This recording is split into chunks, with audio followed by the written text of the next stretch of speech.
Good evening. Thank you for joining us for our May board meeting. I am Leah Cruzy, board chair. Joining me this evening are my fellow board members and colleagues, Vice Chair Jim Sandman, Secretary Ricardo Ganjem, Treasurer Chantal Wright, and Shakura Adama Fanian. I think we're good now. This month is Asian American and Pacific Islander Heritage Month, and a valuable opportunity to celebrate the contributions and achievements Asian Americans and Pacific Islanders have made and continue to make in American history and even locally here in our city in Washington, D.C. I and my children are proud to be part of this diverse community. Our agency's vision is to ensure that every DC student receives a quality education that makes them feel valued and prepares them for lifelong learning, fulfilling careers, and economic security.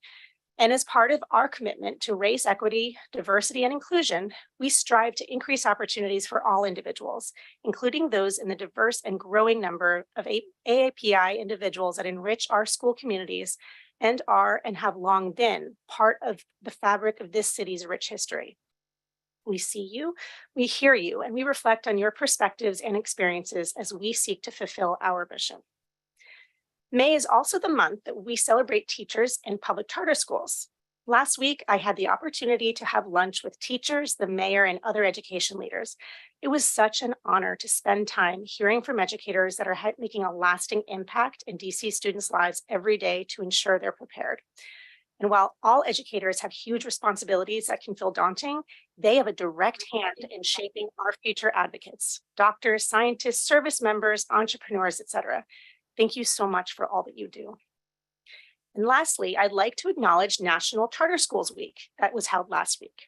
At DC PCSB, we continue to support school leaders by creating the policies and conditions that allow them to do their best work educating students. Today, more public charter school students depend on their schools to provide them with an excellent education. And now I'd like to turn it over to Dr. Michelle Walker-Davis. Thank you, Chair Cruzy. I would also like to amplify my appreciation for educators. Our educators deserve all the recognition because they truly are at the heart of our communities and hold the keys to shaping our future generations. The work they do on a daily basis, instructing, encouraging, supporting, and even counseling at times, fully demonstrates the love they have for not only the profession, but for their students. And for that, I say thank you. Tonight, I'd like to call to attention one item on the agenda. The board will have a public hearing on charter goals policy. This is the first part of the policy. This policy will determine the pathways on how charter LEAs will meet their academic achievement goals. This needs to be done as the current charter goals policy, the COVID-19 impact policy, expires on June 30th. A draft of the policy is available on our website on the public comment page, and we will accept comments on the policy until May 22nd. DC PCSB staff held multiple engagement sessions with LEAs to hear about technical changes that should be considered in the final policy. During these sessions, staff also answered specific questions about the proposed policy. All recommendations received during the public comment period will be available in next month's board memo ahead of the vote on the policy. This policy is an important bridge between where we are now to where we will be once the revised accountability framework is approved and implemented. It is important to note that this is the first part of a comprehensive goals policy. In the fall, staff will present another recommendation that will guide how schools will meet their academic achievements going forward. This will occur after the technical guide for the revised accountability framework is approved. Thank you. Thank you, Dr. Walker-Davis. As we move through each agenda item this evening, Aisha and Courtney, our moderators for the evening, will unmute DC PCSB constituents, staff, or individuals speaking on behalf of a school. The hand-raising feature has been disabled. Individuals who have previously signed up to testify will be called upon. As a reminder, all written public comment is available to the public on our website. If you didn't sign up by sending your name to the public comment mailbox before this meeting, please submit your comments to public.comment@dcpcsb.org or call our public comment line to leave a voicemail testimony at 202-328-2660 and select option 2. Now let's hear from the 7 witnesses who have signed up to speak this evening, and I'd like to begin to invite Jessica Mellon Enos to testify and ask that you please keep your comments to 2 minutes. Hello, good evening. I'm Jessica Mellon Enos, Director of Performance at 10 Square, a DC-based charter support organization that works alongside partner schools to make lasting and measurable change in student and school outcomes in DC and nationally. I'm speaking in response to PCSB's proposed charter goals policy. We applaud the policy office hours provided and appreciate the policy's goals of consistency and flexibility. We have 3 areas of concern and will provide additional specificity and potential remedies in our written public comment and in accompanying slides you hopefully received via email earlier today. Our first concern is a series of significant policy shifts not previously discussed with schools, some of which apply to the current school year. See slide 1. As written, this policy expands PCSB authority, introduces new requirements and untested goal attainment criteria, and eliminates other previously established criteria. The shift away from the assessment improvement pathway is of particular concern. When asked why this was eliminated, PCSB staff stated that it was too easy and that PCSB aims to increase rigor. We all want the best outcomes for our students. However, aspirational targets are not appropriate for a policy that determines the requirements to stay open. Unless PCSB's goal is to close schools still in pandemic recovery, we strongly recommend that PCSB retain all previously established goal criteria. The proposal also includes the revised accountability framework in goal attainment and names level 3 as the benchmark. Neither the framework nor the measures, weights, and targets that determine the levels have been finalized, and there have been significant concerns about the validity of the data modeling. We strongly recommend that PCSB remove this pathway until the framework is approved and schools have confidence in the outcomes. Our second concern is the need for more clarity and specificity. We appreciate that the intention was to allow flexibility, but by not providing precise language, the proposal is open to multiple interpretations and therefore potentially inconsistent policy application. We recommend that PCSB add much needed clarity and specificity to ensure the policy is implemented equitably. The lack of clarity makes it impossible for schools to understand where they are vis-a-vis goal attainment in slide 2. When we attempted to apply this policy to schools' data, we could not determine if schools are on track to meet their goals this year. School leaders and boards cannot perform their basic duties without answers to these questions. For a concrete example, please see slide 3. Which school year will be used to create average-based targets has not been decided. If they're based on this year's data, neither PCSB nor schools can determine if the targets have been met until next winter. This negatively impacts charter evaluation timelines and makes it impossible for schools to course correct halfway into the next school year. We recommend that PCSB set targets using a specific and flexible 2-prong approach by using the prior year's targets and allowing for the use of current year targets if available, with either option allowing schools to meet goals. Our final concern is PCSB data quality and expertise. See slide 4. That PCSB could not answer which years would be used to set targets suggests that there was no attempt to test this policy on real school data, nor analysis of this policy's impact on schools or the sector overall. Complete and correct data are integral to an authorizer's oversight and evaluation functions. A strong accountability system is vital to the success of our sector. Valid data are the foundation of the new accountability framework, goal determinations, and board decisions. Anything built on a weak foundation will fail, and this work is too important. Data presented have been erroneous and don't appear to substantively change school rankings other than the appearance of downgrading levels. We can and must hold ourselves to a higher standard. We recommend that PCSB substantively engage with partners with deep educational and DC charter-specific data expertise immediately to restore confidence in PCSB's ability to effectively fulfill its critical oversight role. While we have identified several concerns, we believe they can be remedied. We urge PCSB to make technical and substantive revisions to the policy proposal, and we ask that the revised policy be reopened for public comment, given the changes necessary to allow for adequate stakeholder engagement. We strongly believe that a commitment to meaningful partnership with stakeholders can solve the other concerns raised here. We are excited to continue partnering with schools and DC PCSB to improve data quality and inform policies that allow educators to do their best work. Thank you for the opportunity to speak today, and I welcome any questions you may have. Thank you, Ms. Enos. And we received your, Mellon Enos, we received your email earlier today and I've shared it with staff. Thank you. Next up, we will follow up if there are questions. Next, we welcome Malcolm Johnson.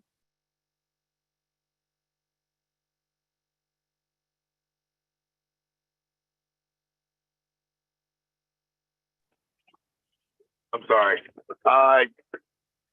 Good evening. Welcome. Good evening. My name is Malcolm Johnson.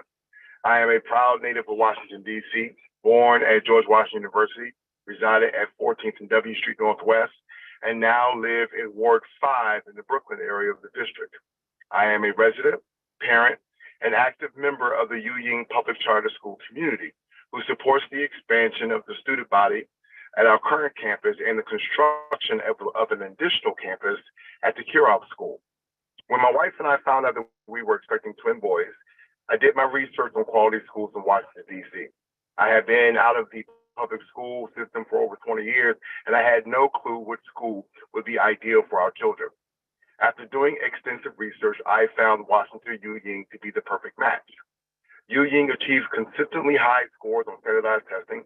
It had and continues to have a very diverse student and faculty body. And lastly, it offered access to a foreign language.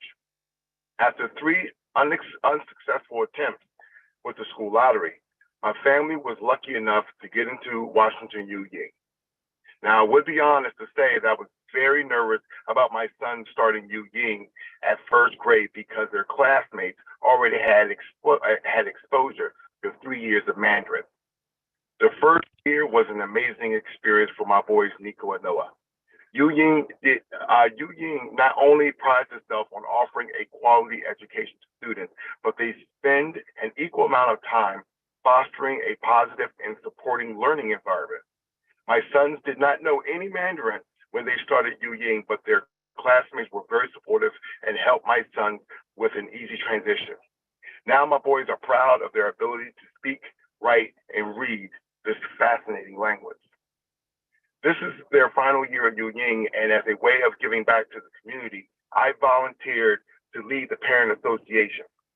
It was this up close and personal interaction with the administration that I saw firsthand what they do to provide equal access to a quality education for every student at Yu Ying. No matter their ethnic background, religion, or class, every child is treated with care, love, and respect within the Yu Ying community. It was my position as parent association lead that I saw our administration work tirelessly, reaching out to the broader community at large, because part of the Yu Ying philosophy is community engagement, whether on a micro level, the classroom, or a macro level, the community at large. I saw the administration focus on protecting staff and families during a pandemic. It was that hard work and diligence that lessened the impact of our childhood educational progress during a global pandemic. I have sat in on ANC meetings, community engagement meetings, board of director meetings. I hosted a community street clean party with students to remove trash and large items dumped in our community. This was so successful that one of the neighbors pulled over and joined our community effort. The heart of our community is positive and strong, and we wear that proudly on our sleeves. If you are falling behind in reading, math, or Mandarin, the school has set aside resources to ensure each and every child has the tools needed to succeed. There is no one aspect. There is not an aspect of the Yu Ying program where there is a conscious effort to make sure that everyone has equal access. In today's intellectual economy, giving access to a quality education is fundamental to success. Schools like Yu Ying is key when it comes to lighting that spark for learning. I wholeheartedly support Yu Ying's expansion plans because more children in the district should have access to institutions like Yu Ying. I thank you for your time. Thank you, Mr. Johnson. Aisha, we will next welcome Jose Sousa. Good evening, and thank you to the DC PCSB for the opportunity to speak before you today. My name is Jose Sousa, and I'm the proud father of 2 current Yu Ying students and 2 Yu Ying alumni from the classes of 2018 and 2021, who are now enrolled at DC International School. We joined the school in 2011 when our oldest child began her pre-K 4 year at its then new campus on 220 Taylor Street Northeast. Since that time, we have seen our children fully embrace the Mandarin immersion model, demonstrate the principles of the IB learner profile, and befriend classmates from across our city, all while in the care of several dozen extremely kind, extremely talented, and extremely hardworking educators, staff members, and administrators. In 2016, I joined the Board of Trustees of the school and served in that role until this past December. For years, we've seen strong, consistent demand from the community to serve more students. Working in collaboration with the school leadership in that frame, we thoughtfully assessed how and when to approach efforts for future expansion. We then saw the school create plans and a well-developed vision for growth in concert with a wide cross-section of parents and staff. It has communicated these plans in a number of accessible forums over the past 2 years to the parent community and to the community at large.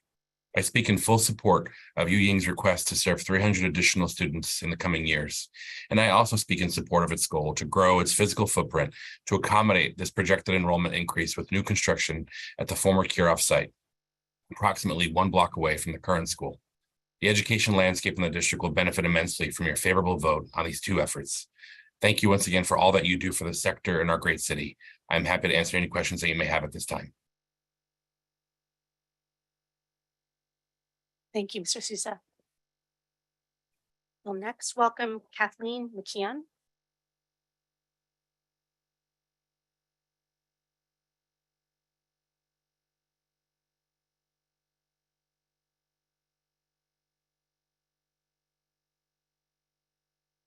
Sorry, I was muted. I'm sorry. Okay. I'll start again. My name is Kathleen McKeon, and I'm a member of the founding group for the ISM Creative Academy Public Charter School. Thank you for the opportunity to address the board this evening. My remarks are within the context and experience of over 30 years as an early childhood educator in the District of Columbia, with positions in DC, including the Center for Systemic Educational Change and the Early Childhood Leadership Institute at UDC. Additionally, I have worked for several years with DC charter schools, building systems for instruction, identifying resources, professional development, and data monitoring for all aspects of accountability. Tonight, I'd just like to share some of the compelling whys this application should be approved, offering the students and their families in the District of Columbia a research-based education built for success for all students.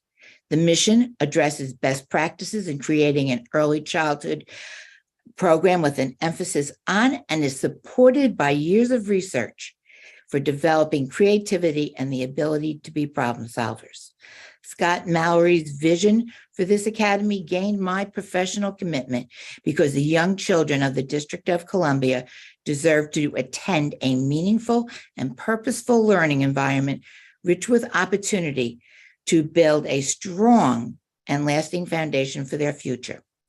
I've been part of learning the lessons about recruitment and know how challenging it can be.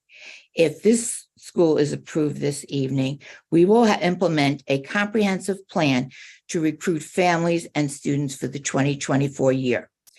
Our recruitment efforts will begin with a promise to the parents and guardians that the educational foundation at ISM Creative Academy will prepare their children to become a proficient reader, mathematical thinker, and creative problem solver. We will achieve this through our high-quality program as documented in the application. Most importantly to me is the systems of support that will be in place, that no child falls through the gaps. Special populations will thrive in an environment where individualized learning opportunities provide for developmental growth. Systems for this data-driven school offer school administrators, teachers, and staff a comprehensive roadmap to align program with outcomes for the whole child, including academics, behavioral, social, and emotional growth. Professional development and training are designed to support teachers, and ongoing coaching will provide us with continuous feedback and build a solid foundation to inform us of our successes and identify areas of need. Throughout the country today, school communities are being faced with many unexpected challenges. Please note, at ISM Creative Academy, systems will be in place to address the unexpected. Processes for decision-making if and when unanticipated events occur, will be known to all members of our school community. We ask for your support in approving this charter application, and I thank you for your time. Thank you, Ms. McKeon. Next, we have Scott Mallory, Jr. Welcome, Scott. Hello, I'm Scott Mallory, founder and board chair, speaking in support of ISM, an innovative approach to a local education ecosystem. I want to address any opposing comments based on factors that were either misunderstood or are easily addressed by conditional approval. With backgrounds in education, teaching and learning, and research, we structured informed collaboration with Montessori and Reggio Emilia practitioners to build on common core standards aligned curriculum, making it completely individualized and as inclusive as possible, with the SWD and MTSS tiers supported continuously. With backgrounds in UX research, service design, entrepreneurship, strategic partnerships, organizational development, community building at significant scales with world-class organizations, and building multiple organizations from the bottom up across sectors, we bring a modernized way to deliver on this mission end to end. While our board focuses on governance and accountability and will access our 24 modules of professional development and instruction, identifying academic leads as listed in our staffing plan could be a condition upon approval.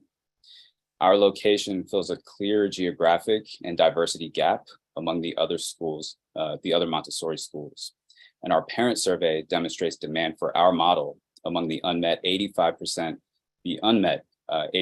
of Montessori applications and the upward enrollment trends at our entry point. Between our application submission and the capacity interview, our parent responses doubled, including through ANC experience and digital branding and positioning capacity, uncharacteristic of other schools who struggle with reach. We also asked parents their preferred custom programming, which we have already partnered to deliver and can deliver that and will deliver that. And this co-design approach will maximize retention and sustainability. Considering our early stage success, demonstrating more demand could be a condition upon approval. Our application includes several contingency plans to adapt to lower enrollment than the initial target, and combined with advanced capability and operational workflows, this ensures an agile and realistic starting point to begin our impact. Thank you.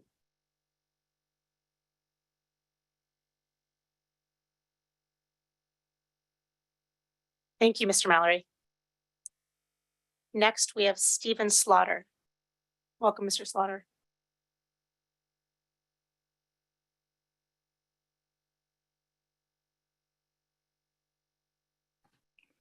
Good afternoon. Can you hear me? Yes, we can. Welcome. Thank you. Good afternoon. I'm Stephen Slaughter, board member of ISM. I'm currently the Deputy Chief of the Vetting and Customer Service Divisions within the Federal Motor Carrier Safety Administration at the U.S. Department of Transportation.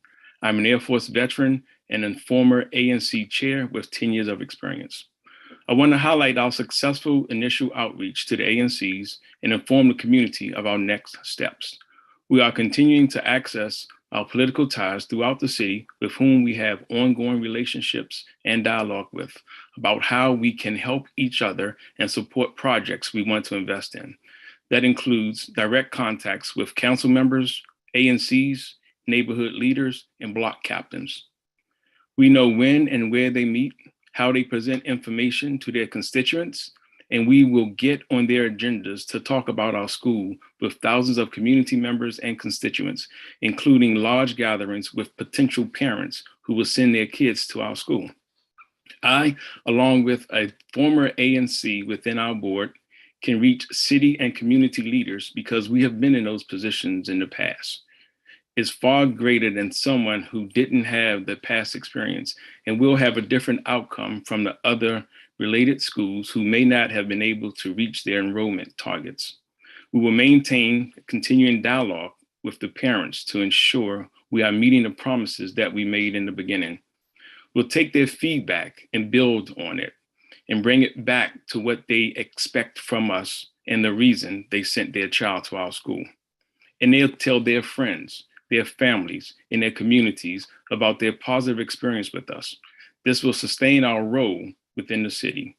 This collaboration with families will also be an essential part of my responsibilities to hold us accountable to delivering on what we promise. Thank you for your time. Barring no questions, that concludes my testimony. Thank you, Mr. Slaughter. Next, welcome Ann Herr.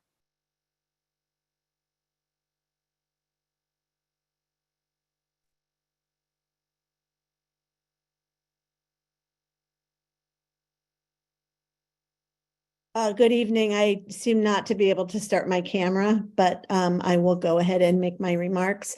Good evening. I am Ann Herr, Senior Director of School Support at the.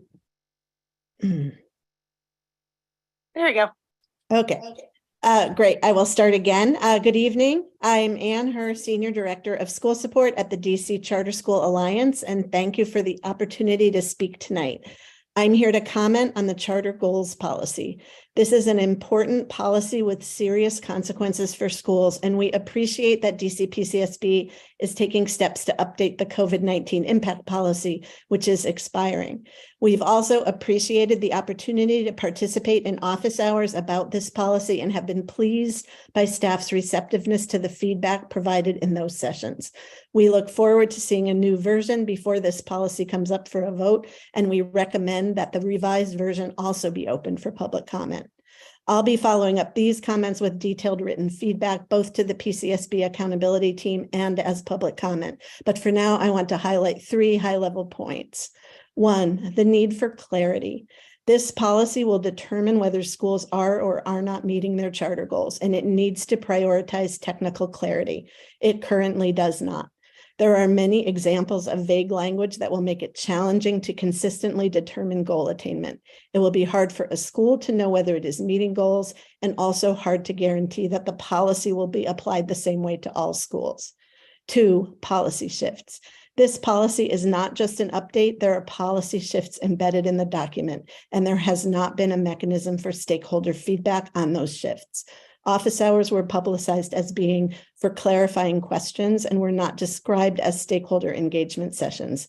This is a missed opportunity and contrary to previous practice around goals policies. And finally, data quality. There have been persistent challenges throughout this year with data accuracy. We and our school partners are very sympathetic to challenges posed by vacancies and staff turnover. And yet, confidence in data quality and the authorizer's data capacity is a critical foundation for accountability work. Data quality and capacity has to be a priority. I know I am using up my 2 minutes, so I thank you for your time and consideration, and we'll send the detailed feedback shortly. Thank you.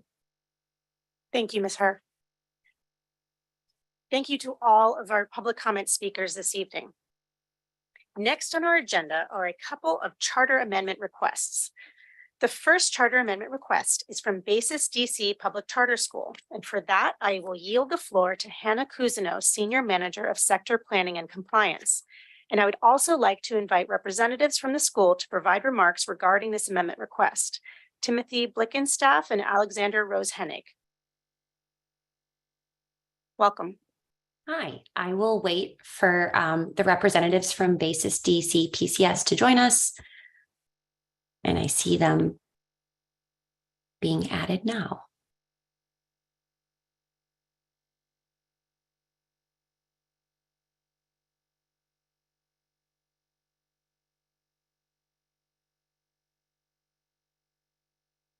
I think we're just waiting on one more. Yep, here we are.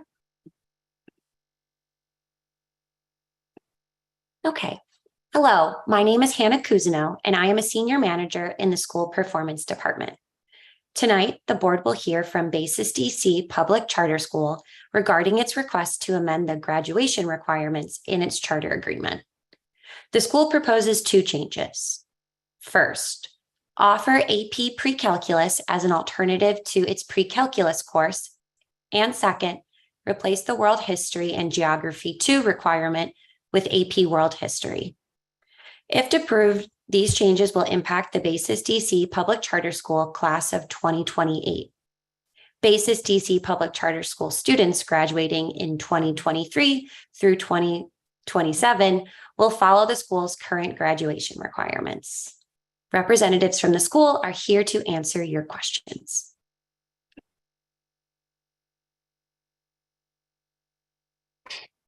Thank you, Hannah, and thank you, board. I apologize. If you'd like, we can share a little bit about the proposed amendment. Otherwise, we're happy to answer any questions.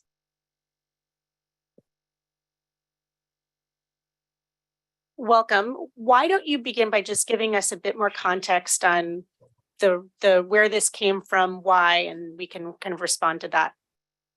Absolutely. Thank you. Thank you again. Basis DC, we offer a rigorous program that's accessible to students from all backgrounds. We were really inspired and excited by the discussed changes to the social studies curriculum that's been ongoing in this city for some time. And we wanted to amend our graduation requirements to make sure we were more in line with those changing social studies standards. Primarily, we're really excited for increased emphasis on some world history options. We are also really excited to continue to be one of the few schools in the country that offers AP advanced placement course credit to students as early as the 8th grade. That's something that allows families to save money on tuition. It gives students access to really high quality, challenging materials. But we were also excited in shifting the social studies standards in the city and better aligning with that in high school to also offer our 8th graders a shift from AP World History Modern to AP US Government, which is actually a slightly more accessible and easy class. So the basics of this proposed change is really just to expand access and to better align with the changing social studies curriculum in the city. 8th grade and what used to be 10th grade are switching to be more developmentally and age appropriate. And that means that high school is better in line, as well as middle school, with the changing municipal social studies requirements. We're also really excited. We were one of the few, I think 50 schools in the country that offered AP African American Studies as a pilot. And that's gone really amazing this year. And with College Board rolling out the new AP pre-calc offerings, we wanted to add that as an available option as well for our students.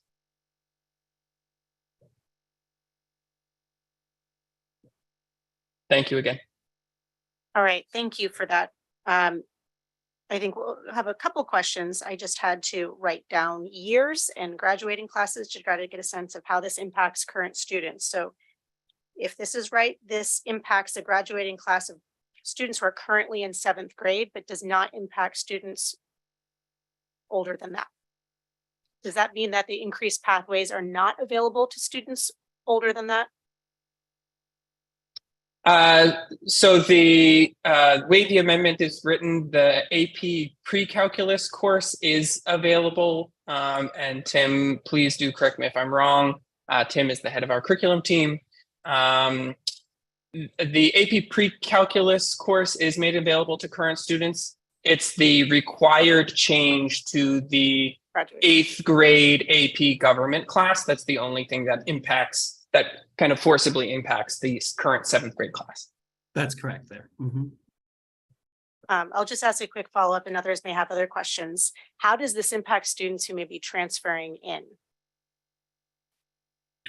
Yeah, absolutely. I mean, we want our school to be a school where anybody can access the amazing curricular offerings that we provide. I think we outline in the amendment some of the ways that we offer to provide support to students who might need some additional supports. We've done Saturday sessions, we've done tutoring options, we partner with Georgetown to bring folks into the school. But fundamentally, because this isn't a shift in the kind of core rigor of what Basis offers, or in the core, I guess I would say, difficulty in what Basis offers, we're not actually thinking that this will be a substantial change to the accessibility of our program. It's actually more of a flip-flop in when the courses are offered to better align with the changing municipal requirements.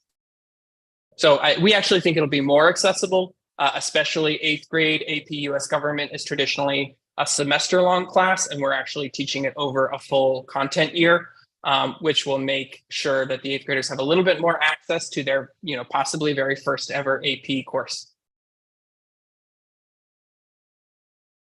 Hi, Alexander. I want to talk to you about students with disabilities.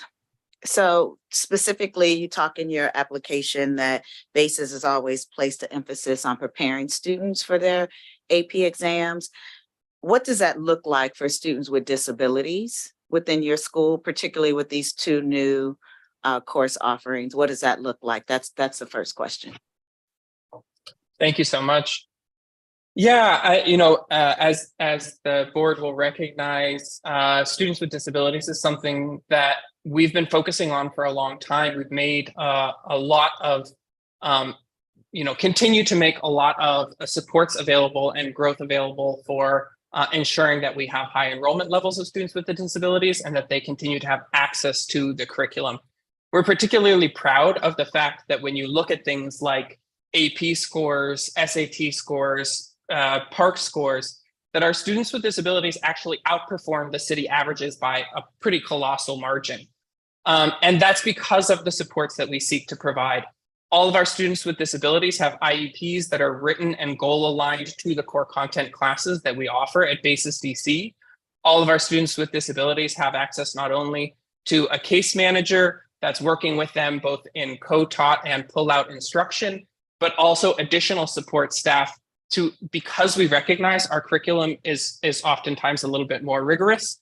We want to provide additional staffing. So not only do all of our special education students get a special education teacher, they also get additional supporting staff to help make sure that they're staying on top of their executive functioning, to get the core foundational supports, and to get extra study prep in these more advanced classes.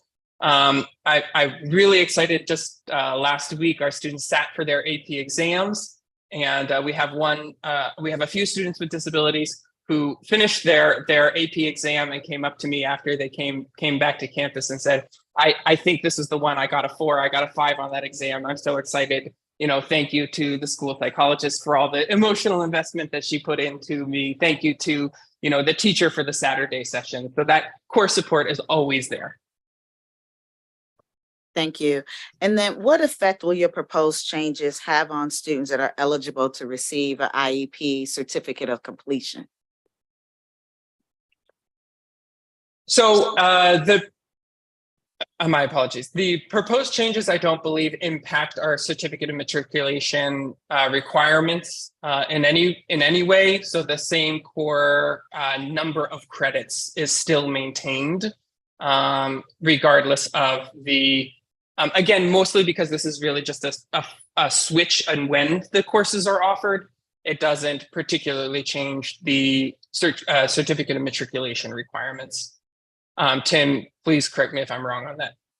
And just so I'm clear, before you answer, Tim, so I thought you were replacing the social studies credit with the AP exam. Is that not the case that you're proposing? So currently our 8th grade students take World History Modern and we're eligible to sit for the AP exam in the 8th grade in that.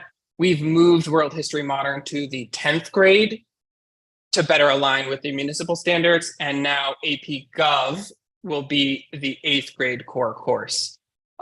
So I don't think it's a crazy large change or addition to the content level. And Tim, it does look like you were about to jump in regarding the certificate of matriculation's nitty-gritty, which. Yeah, so one thing I just want to say about the course, the rigor has obviously been adapted to be more grade level appropriate, but the truth of the matter is when it comes to the course and the content these students are learning, it was already very much aligned with AP in a lot of ways, not precisely in the, exactly every student would be eligible to take that exam. But now we've just made some minor modifications to just align a little bit further, incorporate a couple of different units as I get more granular with it. It's really just matching and mirroring exactly what AP requires for the course, which is why we're now putting that label officially on that for the World History Modern course. As far as the certificate of matriculation, we have included the certificate of IEP completion per the, I can't remember the exact act that was sent out, but basically the minimum of 14 high school credits is required for students earning the certificate of IEP completion from BASIS DC. We've stuck with that recommendation and work towards supporting students to achieve that. We also want them to achieve higher levels of credits and academic success through our program and through the courses that we want to kind of push them through. Of course, that's all through consultations with IEP teams, parents, et cetera. And I Thank would you. lift up that our students with IEPs have historically actually graduated with a full diploma status, thanks to the hard work of the team. So.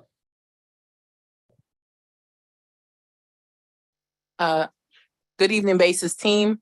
Following along my colleagues' questioning around students, wanted to kind of hear from you all specifically around transfer students, students who come in after the 8th grade as this policy is implemented. How will your proposed changes impact students that may transfer into the school? And should it be approved, what type of supports are you going to offer them to make sure that they make the credit? Thank you so much. So we do, for all students who join us in later years, we do support students who might come in with fewer credits than is necessary to meet our graduation standards. We've always had about 25.5 credits as the required number of high school credits for graduation from BASIS DC. And the Public Charter School Board authorized us with those credits, by name as several AP courses. It's a big part of who we are and what we offer, getting those students really prepared for the wonderful college outcomes they achieve. Because we do recognize that students who might transfer in those later high school years may not come in with the full set of credits that we start with, we've always worked very closely with those families to come up with a credit recovery plan. The great thing about BASIS is our students actually finish all of their graduation requirements by the end of the 11th grade. And they spend the 12th grade really focused on the college acceptance portion of their high school career. They work with their college counselors full time for 50 minutes every single day. They work on their letters of recommendation, their essays. They take really deep dive classes that demonstrate their excitement and their kind of niche fit with the universities that they're most interested in. So students who may come to us who don't have those necessary credits, maybe they transfer in the 8th grade or the 9th grade, we work with them to create a revised plan of credit so that they can still finish their credits with us before the end of 12th grade while still getting those really awesome 12th grade experiences. So basically, currently at BASIS, our 12th grade classes are completely optional. We do have many students who graduate at the end of 11th grade with us. The vast majority choose to stay for 12th because of the amazing offerings it does afford. But because we have a little bit more of a condensed academic profile, students who come in a little bit later instead may have to stay for that 12th grade year to recover any missing credits. We'll work with local universities. We're really appreciative of the Aussie Dual Enrollment Program and other programs that we utilize to make sure students hit all of their required credits. Thank you. Thank you.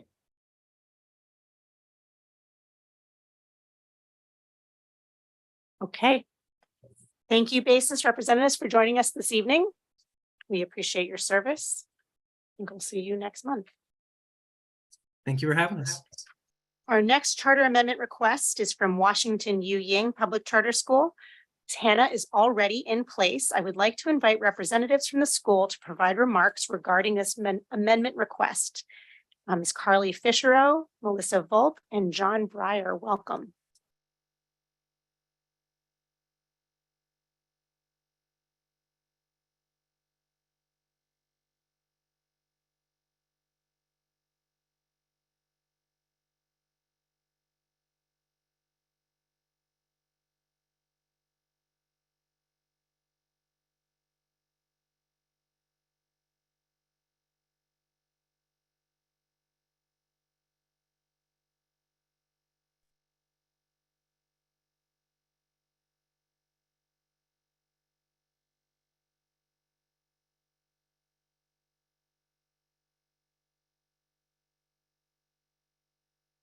Okay, I see John, I see Carly.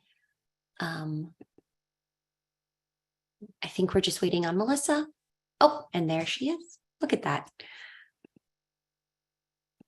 All right. So tonight, the board will hear from Washington U Ying Public Charter School regarding its request to amend its charter agreement by increasing its enrollment ceiling and operating a second facility. The school seeks to increase its enrollment ceiling by 337 students over time, beginning in school year 2024-25. It will reach a maximum enrollment of 967 students by school year 2030-31.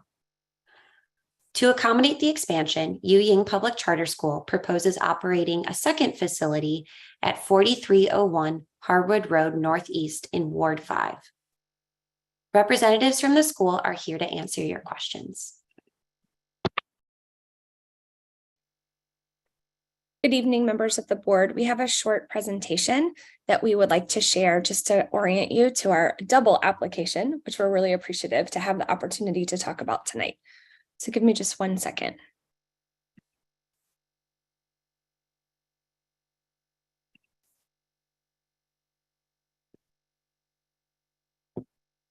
Great. Confirming everyone can see my screen. Great. Yes. I don't want to take the tour with Adobe. Hold on. All right. So again, thank you so much. And we are so appreciative of the Public Charter School Board staff's time and support throughout this process, and to members of the board this evening. Washington U Ying Public Charter School is here to request an enrollment ceiling increase and facilities amendment application. I'm joined by our Chief Operating Officer, Melissa Volpe, and our project manager on the project, John Breyer. So I want to share a little bit about Washington U Ying.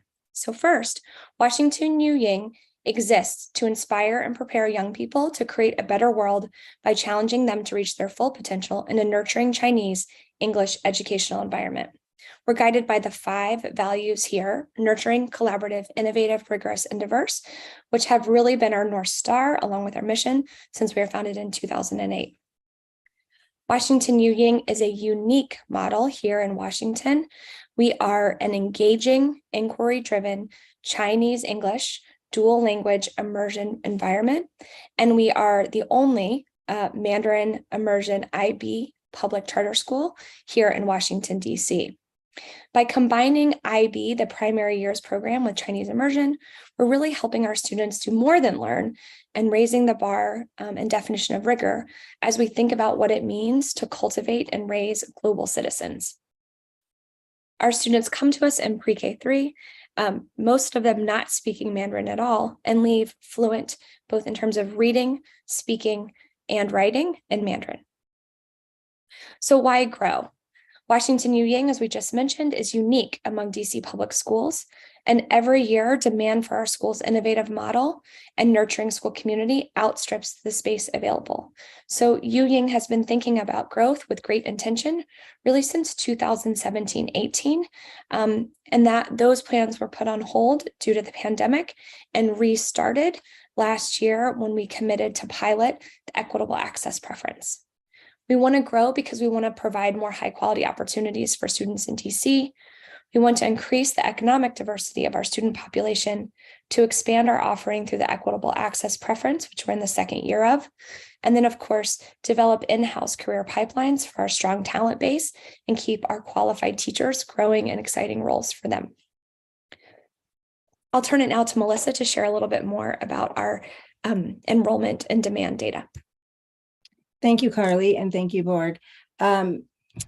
Overall, and for several reasons, DCPCS has seen a decline in enrollment numbers. But even through COVID, U Ying continues to receive a high number of demand for our program. In 2022 to 2023, for the whole school year, you can see that pre-K3, we offered 80 seats. We received 635 applications, which far exceeded the number of seats. Pre-K4, 25 seats were offered, 255 applications received. In kindergarten, 7 seats were offered, 218 applications received. So as you can see, there's a high demand, continues to be a high demand for Yu Ying. And if we continue down through, just these numbers are through the lottery deadline, which was March 1st, 2023. So we're still counting and bringing in those numbers. And so as you can see here, pre-K3, 96 seats offered, 554 applications received. Pre-K4, 0 seats were offered. Kindergarten, 0 seats offered. 229 applications received, 155 applications received for kindergarten. And so we'll continue to offer spots throughout the years as families' needs change, statuses change, demand potentially changes, our classroom sizes may be flexing a little bit. We have equitable access preference, sibling preferences, and so we do everything that we can to try to match students and families together. Back to Carly. Thanks, Melissa. You're welcome. I'm going to keep it going if my screen will. Oh, great. So because of the demand, we propose opening a second campus at 4301 Harewood Road in fall of 2024. And as Hannah mentioned at the top, increasing to a total enrollment of 967 by school year 2030-31. Our plan proposes adding a more significant number in 24-25 as we build out our early childhood program, but then with a steady and moderate increase year over year as students move up into the grades from our early learning campus back to our Taylor Street campus, serving 1st through 5th grades. This graphic here is just designed to show you how we're thinking about the dual campuses, which are 0.2 miles away from each other, and how the total enrollment will be split among the campuses. By the time, so when we propose to open with the expanded campus in 24-25, we would have 361 students in our elementary campus, and in our early learning campus at the Kirov Ballet School or 4301 Harewood, we'd have 358 students in pre-K3 through kindergarten. By the time we reach maximum enrollment of 2030-31, we would have 589 students in grades 1 through 5, which is less than we currently have at our Taylor Street site now, and 378 students total at the 4301 Harewood site. This is an exciting opportunity, not just for us, but also Washington Latin. And I did talk to Washington Latin today, so they know that this slide is coming up. But just to give you an overview, this is a project that we dream of doing together. The 4301 Harewood Road site has been jointly acquired, or is in the process of being jointly acquired. And the idea is to build a 3-building campus that's integrated and provides opportunities for shared space use where appropriate among both campuses. This is just a quick snapshot of what the space would look like, with the blue representing Washington Yu Ying's proposed new construction. Also, parking and traffic strategies would be coordinated with both schools. The gray building is the current building at Harewood, and then the orange is Washington Latin's proposed new construction. Come on. Sorry. Oh. This is what Washington Yu Ying's new building is proposed to look like. This building you can see here is facing 2nd Street. So we propose building a 21-room classroom early learning campus to serve our students, along with pull-out spaces and administrative offices, and some beautiful lobby spaces that can be flexed for a variety of student and staff needs. This building has 2 entrances. This is the outward-facing entrance facing 2nd Street.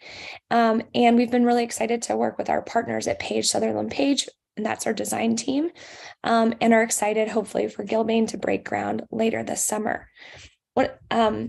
A big part of our design work has been using the voices and input of our stakeholders.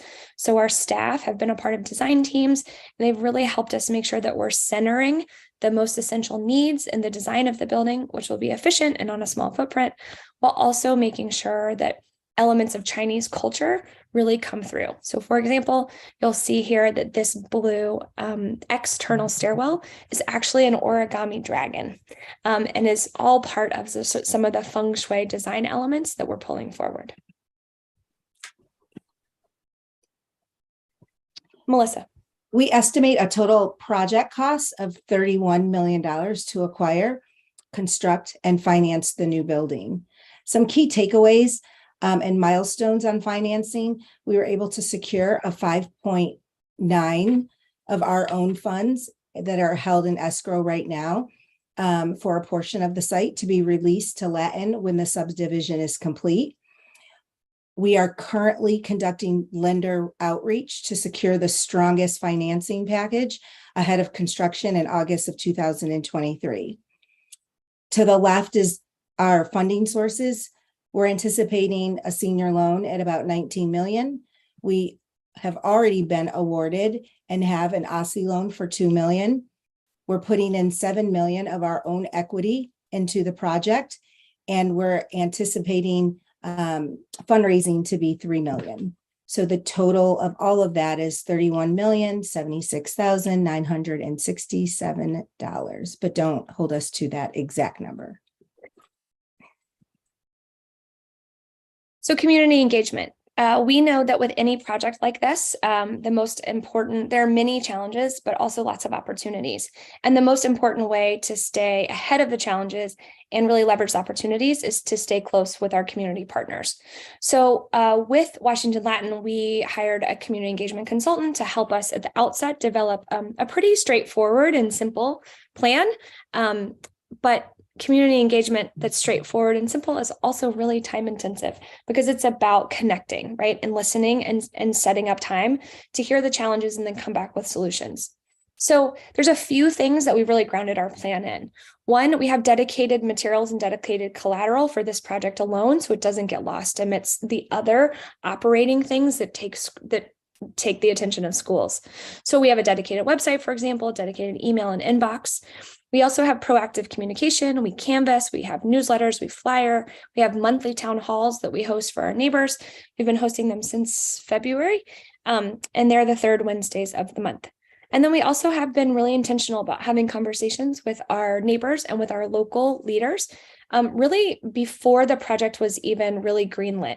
So during the feasibility phase, when we were assessing the viability of the project, we reached out to local leaders to give them a heads up, to get their input, to hear whether what their concerns might be or where they felt really excited. And that's continued, right up until we met with Councilmember Henderson just last week. And it will continue throughout the life of the project.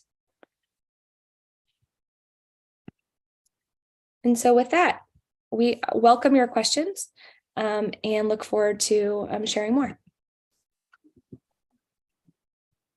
Thank you, Yu Ying team. And Ms. Volpe, I want to first offer my apologies. I mispronounced your last name earlier. It is fine. As Aaliyah and Leah, I'm used to all these things, but I want to name it right away. It's all good. Thank you for the thorough presentation here. And I'm excited to see future renderings of dragons, origami dragons in particular. I thought I'd kick off some questions here to go right at some questions around the at-risk population at your school. I understand the school applied and was part of the equitable access preference starting in the 21-22 school year, and that there has been an increased enrollment of students designated as at risk. But there's two parts to this question. One is around enrollment and one is around performance. On the enrollment piece, I understand that it looks like there may not be enough applications from at-risk students to fill such designated seats in pre-K 3. I don't know if that's the last year going forward. So speak to that. And the second part of this is the application meets our proposed enrollment ceiling increase policy in all areas except for the performance of students as designated and at risk. So I'd appreciate you speaking to that and what kind of, what you understand about that, what kind of interventions, what you're doing about it. Thank you. Great. I'll let Melissa start with the data on our equitable access preference, and then I'll speak to quality and programming. So equitable access, actually, we've exceeded each year And although all of the numbers aren't in for this coming school year, I think we had 25, if I'm not mistaken, seats available, and we've exceeded that with, I think, about 26, 27. Every number of since we've applied, we far exceeded the goal, the targeted goal for equitable access. And each year, we're increasing that population. And then, yes, in terms of performance for our at-risk students, it is the one indicator in which we do not meet the application's target. And it's something that we take really seriously. So we have, excuse me, when we received our PARCC scores for this past school year, we immediately dove in and zeroed in on, the underperformance of this group of students, and identified a couple of key areas. One that, for us, we saw that we offer a lot of interventions in English and reading that take place either at the very beginning of the day, before the day, or after school, because we try to stay true to our 50-50 model. So students are only getting English content in English for half of the time. And it's really important to us because we want them to also master Mandarin, right? And so that means a lot of our interventions are offered before the day, at the very start of the day, or in the afternoon.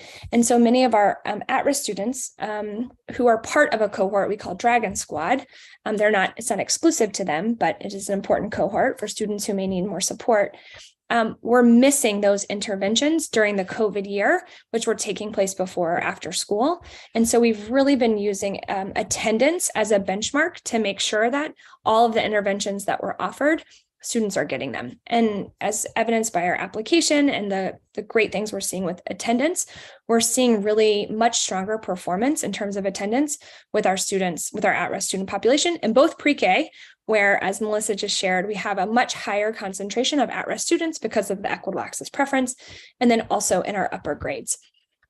We also, we engaged in a inquiry cycle of our own with a cross section of staff members. And we did empathy interviews with students to better understand maybe how they felt about school and how they felt about learning. And really what came back to us through that work and through our data review is twofold. We have to increase the demands of our math program and make sure that our math interventions in particular are really robust. And then that we also, our students really care about belonging, and they feel really great about school, but they want more time with their friends and with their classmates. And so we put together a number of pilots, both to address the math tutoring, which we offered this year specifically around rigorous PARCC-aligned tasks, and then also piloted a bunch of sports and belonging exercises, again, to boost attendance and feelings of confidence and excitement about being at school. So we feel like these are good indicators, and we're optimistic that we're going to see continued growth and that we're going to be able to build on that year over year. And I just, because I started to question and heard the pre-K 3. And so in pulling up our statistics, I think one of the things that we did notice was at first we were not meeting our marker for pre-K 3 equitable access. Overall, we do for our outcome. But I think a couple of things happened, right? Like one thing that we noticed is some families may have applied for sibling preference or another type of preference, like basically sibling preference, as opposed to EA preference. And so trying to go through that data to reach out to those families so that we can walk through the appeal process with them so that they can be reassigned to the EA preference as opposed to the sibling preference.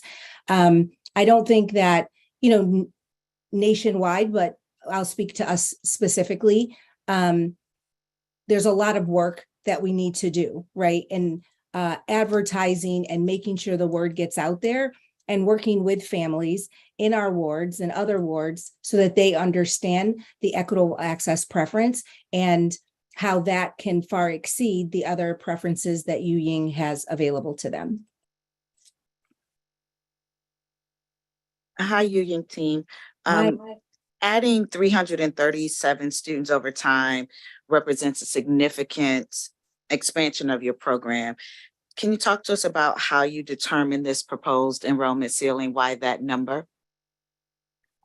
Yeah, thank you so much. It's a great question. So, the UYing team has been intentionally growing for a number of years, right? So every year we've grown, by most recently about 30 students this year, and then we look to grow and add another 30 students next year. And so we've been on a track of steady growth over the last, certainly 5 or 6 years, and it's with the intention of being able to add this kind of expanded program. So yes, it's definitely going to be a big jump in the first year, but because we're going to have a dedicated campus at the Early Learning Center, we feel pretty confident that that between the programmatic consistencies that we've built over time, the really steady teaching team that we have at pre-K 3, pre-K 4, and kindergarten, that this is really the place to build the base of the model. So we want to build a larger base with our younger students so that the number of interventions that we need to put in place in K1 and 2 is less. And so we really thought about what's the right model to build a larger sort of base of the pyramid to allow for the right levels of re-enrollment and attrition so that we have a strong and steady, upper school for 4th and 5th grade.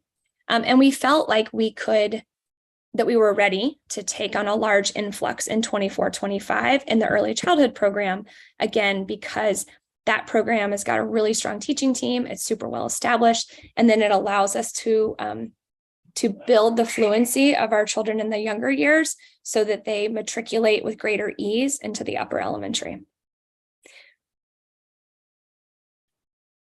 So one of the, I'm sorry, can I just follow up on enrollment? Yes. So one of the things that is clear if you read through at least the chart that you put in your proposed enrollment ceiling, it looks like there's a steady kind of 112 each year for pre-K 3. But then by the time it gets to 5th grade, it's decreased pretty substantially, almost half. Talk to us about that. Like what's happening during that time in terms of attrition, and how is that going to impact your overall enrollment ceiling number by 2030? Yeah. So yeah, thank you. That's a great question. So if you look at the 2030-31 year, right, the pre-K 3, which is when we'll be kind of at our full enrollment, the pre-K 3 class starts at 112 and then gets to 96. So the drop is not, is not as stark. And once we're at full enrollment, we've built the model on a 95% re-enrollment rate, which tracks with our actual re-enrollment rate, which actually more hovers at 96, 97 right now.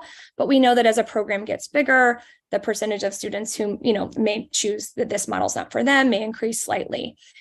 So we've built the model on a 95% re-enrollment rate from grades pre-K 3 up through 4th grade.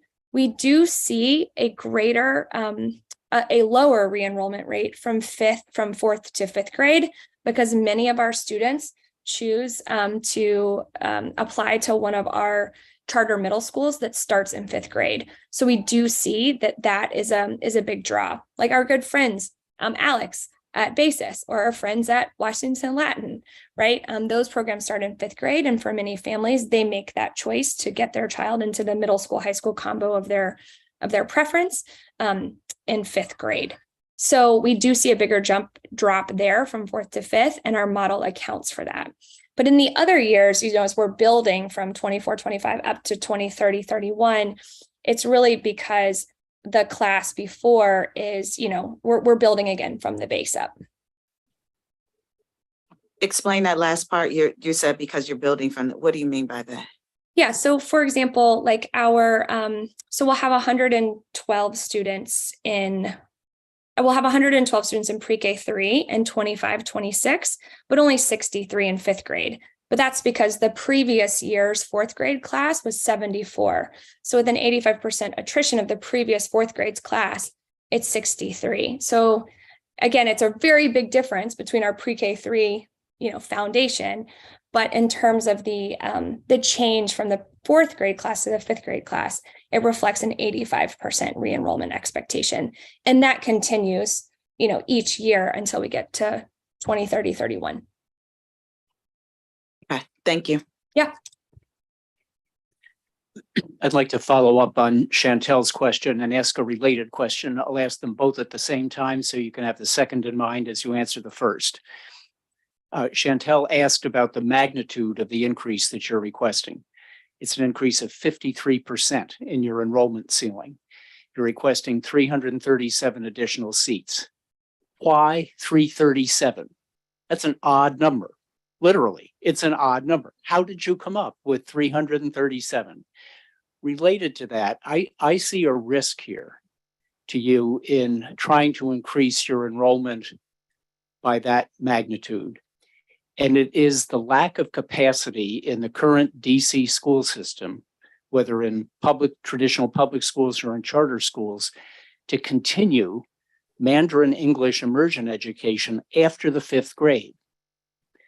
There isn't currently the capacity to absorb the number of students that you're going to be graduating into the system.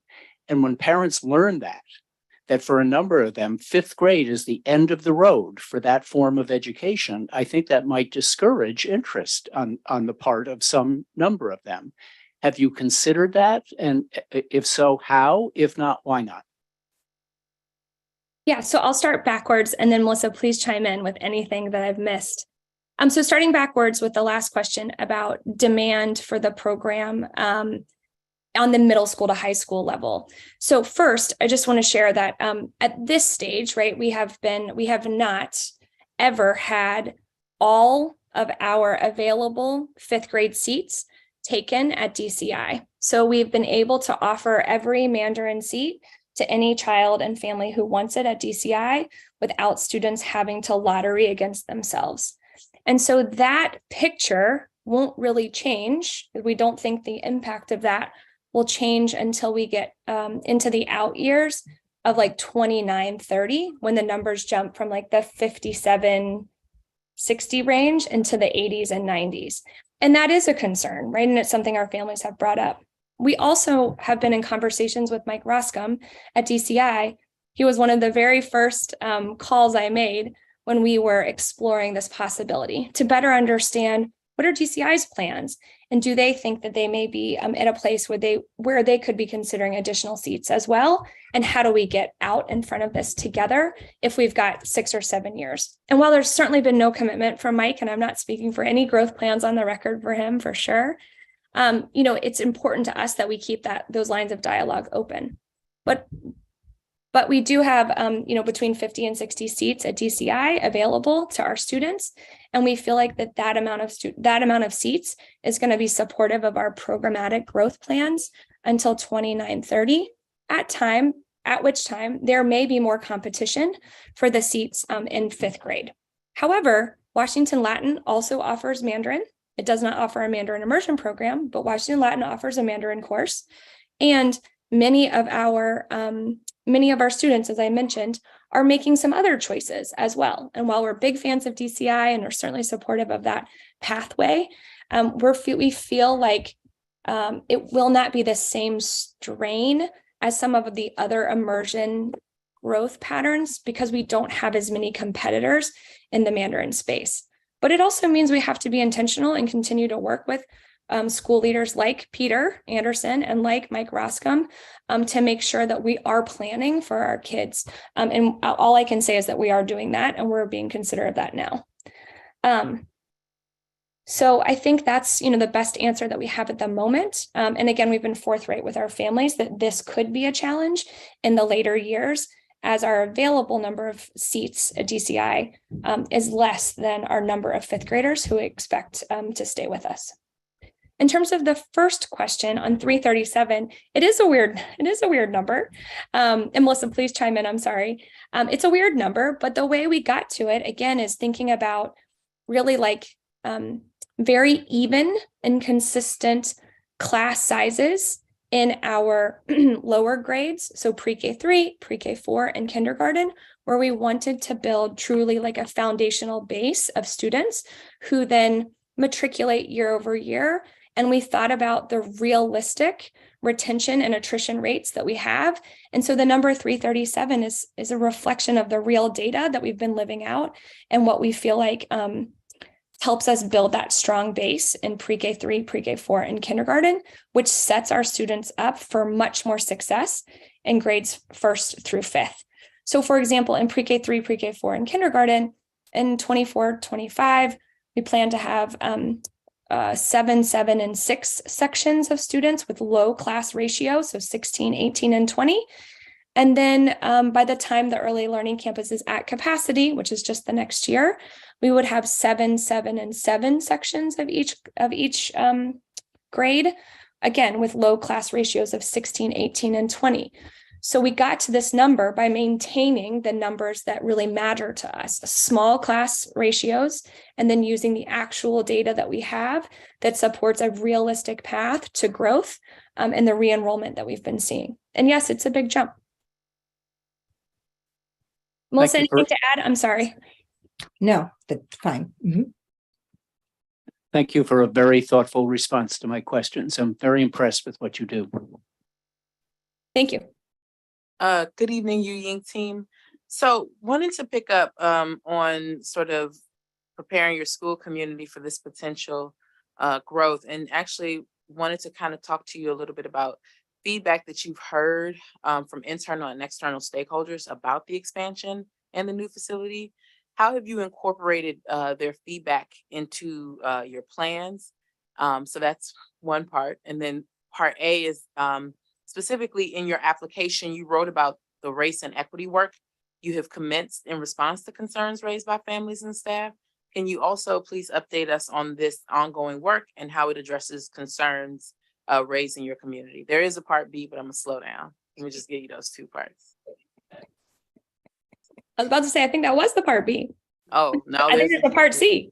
Yeah, there is. So, Yeah. but let's go with A and B, right? Great. Real quick. All right. Well, I'm actually going to turn it to Melissa to share some of what we heard because she was really a part of this team when everybody dusted off the plans to grow again. So, Melissa, can you start us off? Sure. I think the biggest is traffic, right? It's like the traffic concerns from the external community. We heard a lot about that. And so John will talk to that. He's done a lot of work with our external community to talk about traffic, to talk with our neighbors. In our plan, we've talked to our community. We've gotten feedback at A&C meetings with our neighbors about how we can add sidewalks and where we can add sidewalks and where drop off and pickup should actually occur, right? So that it's lowest impact on our families and on the community. And so our community where we're located, it would be nice to say, oh, we'll rent out the space or you can play on the playground, the newly shiny playground. But really, we have an older population that's there. And so engaging them in how they can use our site and what would be in their best interest, not what we think, but getting their feedback on how they can use our building, how they can use Cure Off, getting that feedback is super important.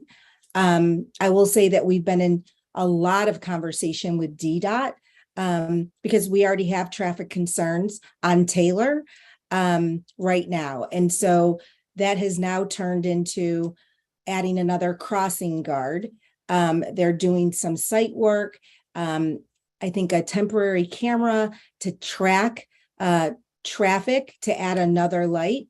That our school from the 7-Eleven, if you know the area at the bottom of Taylor, that comes up all the way to Carroll is not designated as a school zone and hasn't been. And so we're working with DDOT to designate that area as a school zone.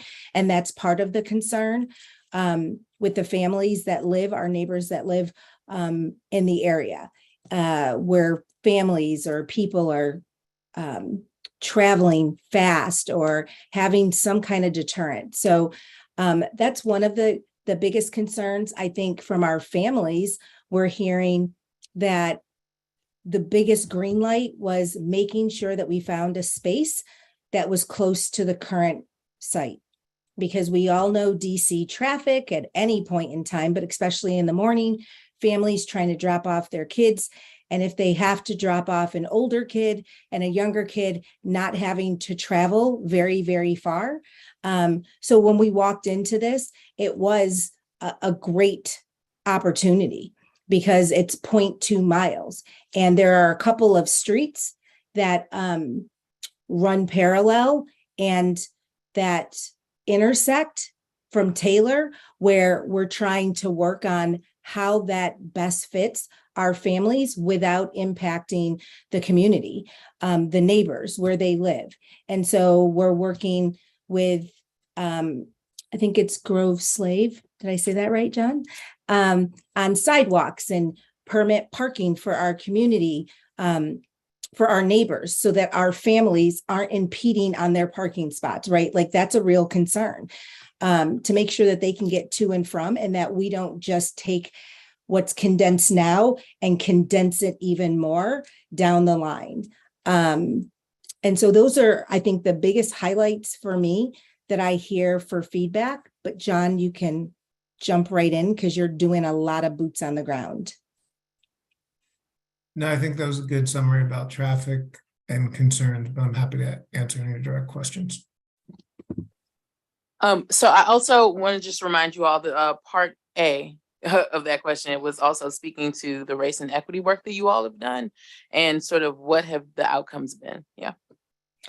I will just speak to when I first started at Yu Ying, I was chief of staff. And so I think, and now promoted to the chief operating officer. And one thing that I'm super intentional about, and this leadership team is super intentional about, is creating opportunities for people of color, making sure that there are leadership and growth opportunities for minorities. And so I would say on the staffing side, as we grow, creating positions where we can, one, promote within, but also fill with staff that look like the kids that we serve.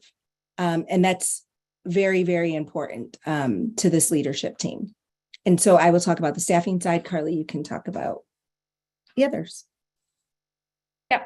So I think, thank you so much. A couple of other things that I think came up in 2018 when the team first started this growth work was, they really wanted to Melissa's point around staffing opportunities. And I think she's addressed that well. There were also some concerns about making sure that there was space to have meaningful dialogue about race and equity, both with staff and students and staff to staff, but also with families. And so we brought in Kindred and did very intentional work with the team, did very intentional work with Kindred. And Kindred ran a number of dialogue sessions and helped us launch a really strong parent association, or rethink the way we did our parent association work.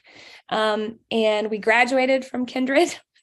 Sort of sad we graduated from Kindred, but we are in conversations now about bringing Kindred back as part of like an alumni part 2 program, both because we've grown and some of our staff didn't participate or our families didn't participate in that work, but also because we're growing. And so the way that we need to approach race and equity needs to grow with us. And so we are in active dialogue with them about coming back kind of as a phase 2 alumni partner. Okay, thank you for that. My final question here is, I know that you all presented your proposal to ANC 5A on February 22nd, 2023. What was the outcome of that presentation, and does the ANC 5A support your plans? Great, thank you. So so we did present in February. The ANC had been together for just 2 months, using their January meeting because we were redistricted. So we're in a new district. And ANC, out of respect for them, they asked that we not come in January because we were itching to get on their calendar, so that they could hold elections and just kind of get to know each other in this new way, but to come in February and to present our project and present our both our plans and hopes for growth, but also just tell them a little bit about who we are and what our hopes were. And that's what we did. We did not ask for a formal letter of support at the time because it was our first time with them on this project. And it was through their counsel that this was how they suggested we approach the project, and we respect our ANC, and so we approached it the way that they suggested. I will say, and this is captured in recording, the meeting was very positive. There was a lot of enthusiasm for the program, and there was a lot of excitement about both Washington Latin and Washington Yu Ying, but they were really excited about equitable access preference. And many of them didn't know that the city offered this, right? So there was a mix of excitement, both about Yu Ying's and Washington Latin's plans to grow. I think some excitement about keeping the Kira Ballet School as its designated, zoning for schools as by right, and then also for equitable access. And so that more kids, especially in Ward 5 and in 5A, could get access to these two, pretty sought after programs. We have continued to engage the ANC. Commissioner Ture has come to one of our town halls and presented. We host Commissioner Ture's ANC meetings, but we didn't have a single site commissioner until just 2 weeks ago. And so we have now been in touch with Commissioner Boston and have a meeting on the docket with him in June. So we will continue to engage the ANC and share updates about the project. We informed them that we were planning to apply officially for this. We sent it to leadership ahead of our application, and then we also asked them to distribute it to the full ANC 5A community, which they did.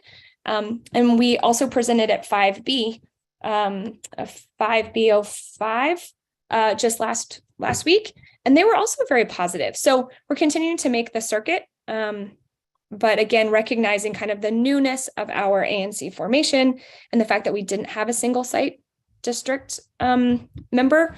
We've been just trying to work the channels in the best and most respectful way that we have. Yep. I'm sorry, colleagues. One last question. I'm going to stop. Sorry. Going back to the race and equity plan, and again, mentioning the excitement around increasing at risk. I appreciate what you shared in terms of your work with Kindred and having them perhaps come back again to do some alumni programming. But what I'm not hearing is sort of the specificity on how you all are planning to support what could be a change in your community and to address the concerns that have been raised, it sounds like historically. So if you could provide just a bit more detail in terms of some of those specific concerns, how you have addressed it, leveraging the Kindred support, and then how you all plan to moving forward with this potential increase of, should it be granted, this potential increase of at-risk students, how you plan to support those families, those young people into your school community. Yeah, right before Carly goes, I will say that on the staffing side, we've had a really great family liaison who's worked at the school. Her kids go to the school, have gone to the school. And in our staffing, we're adding staff. We are adding staff to talk specifically to what you're asking. So she's a special projects manager. So we will have a family liaison that's dedicated 100% to the at-risk, those families at risk. And reach out to them. And that is their sole role. And we're kind of like wrapping our arms to create a team, like a dynamic team of that person leading the charge, the special projects manager. We are adding an enrollment specialist that will specifically do outreach with this group of people, our team. So that we can so that our recruitment efforts and that we're welcoming our families that are equitable access earlier on, right? Like way before, so that they can come and do a tour of the school. They actually did host a tour a couple of weeks ago, and families who didn't know anything about filling out the forms is things like that, and not having access to a computer. We had them come to campus and we helped them log on. We showed them how to walk through the process. So we are in the process of being intentional on hiring staff who can support this population. And so I will say that about the staffing. I will say to build on that, we also have added some staff members on the instructional side to support our early childhood build out, right? To make sure that we have additional educators and additional educational leaders who can support with more intentional interventions. And we believe that those will be largely targeted to students who are designated as at risk or EL, or those who may have individualized learning needs. But we're also adding some programmatic staff to support our early childhood program as we grow and expand. So Melissa hit the nail on the head for sure with the family liaison. And we're thinking about it both, as the width of our early childhood program grows, we need to make sure that we can provide additional academic support to those families as well.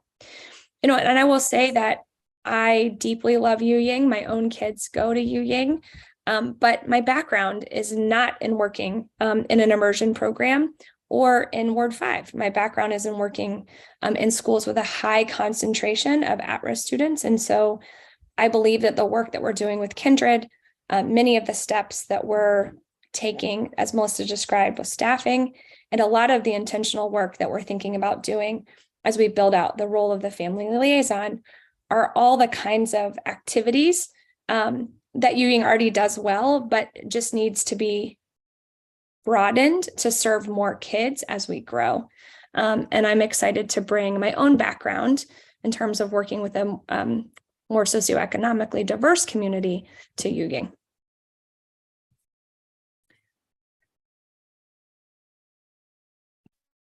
I know, I'm almost done. Okay, so pardon me, I know.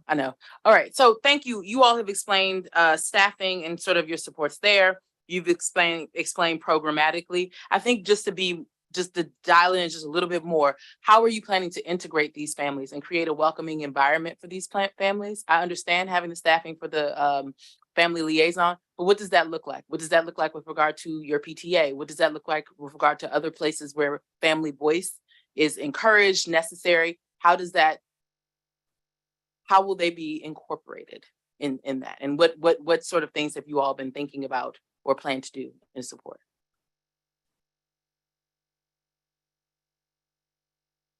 Either one of us could take this. Melissa, you want to jump in? Go ahead. Okay. So, I mean, I think, so Yu Ying has a really powerful family community and family voice. And I think we were lucky to have Malcolm Johnson and Jose Sousa, but Malcolm is the head of our parent association.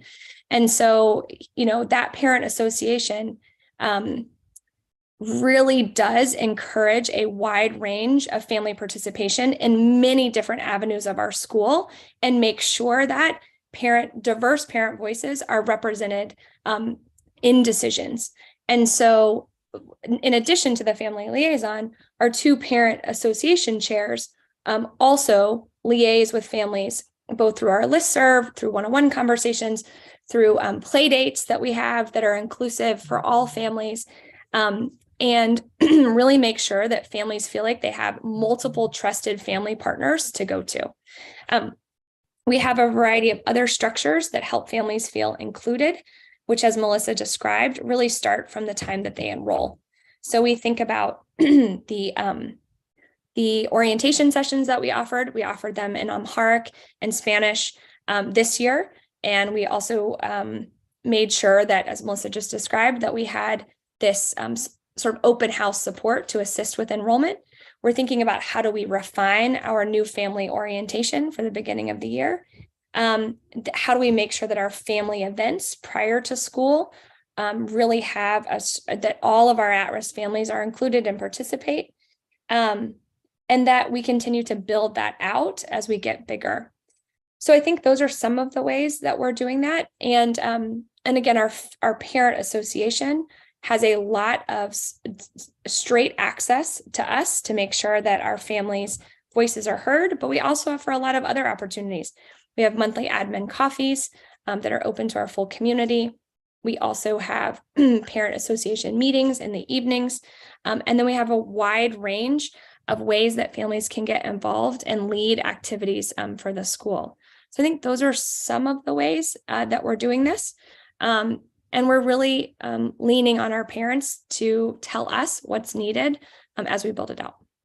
And so, yeah, I'm going to jump in because I hear your passion and I hear you like trying to like get us across the line. And so I hear you. And the how, being 100% honest, we don't know. We don't know what that specifically looks like. We have ideas, and where we're going to start is a survey, right? Before the end of the school year, having a survey with the families that are currently equitable access, and just having a real conversation. Like, what didn't you like? What could we have done better? What is the feedback? What is happening? What didn't work? What were barriers? What were challenges?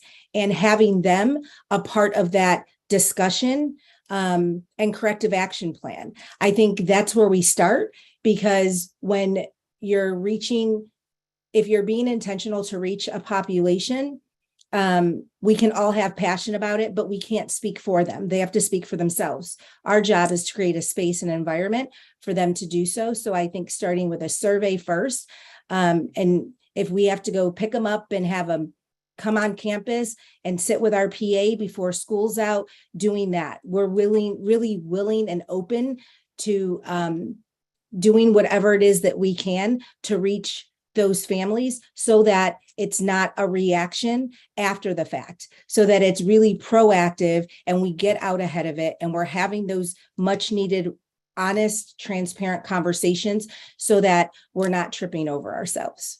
And that's the honest answer. Thank you. That was the clarity I was looking for. Well done. You're welcome. Thank you so much for the thoughtful application and preparation for this evening's conversation. I did want to ask a little bit about the rationale that you have around the expansion is to offer more high quality seats to DC students. And I wanted to ask if you've been thinking at all about allowing students to enter the school in grades 3, 4, and 5. That is not something that we are we are exploring right now. No. Can you tell us a little about the challenges around doing so? Yeah, for sure.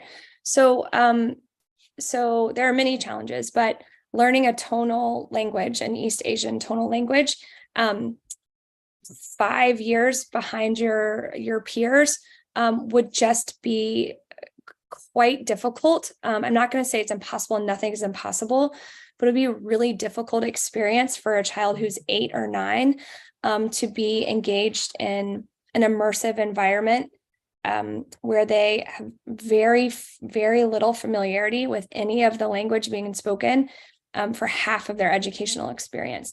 That would not create a sense of belonging or community, and it would be very difficult for us to put in the level of language interventions that would be needed to get a student caught up and accessing the content in a fair way at that point. Also, our pre-K 3 and pre-K 4 program is really the time when we do 100% Mandarin. So it truly does set an amazing foundation for students, which is why we want to get more students in the base now, as opposed to later in the years when, the amount of time in Mandarin goes from 100% to then 75% to then 50%.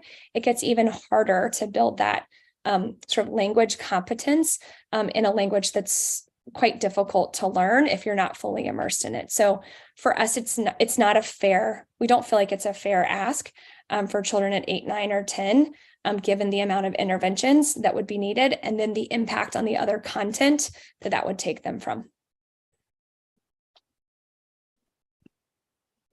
I appreciate that answer. And I'll just say that resonates with me, having entered school in 3rd grade, not speaking English. So thank you. I'll also wanted to just ask about your plan on finishing construction of the new facility in advance of the school year 2024. What are your contingency plans if the construction isn't complete?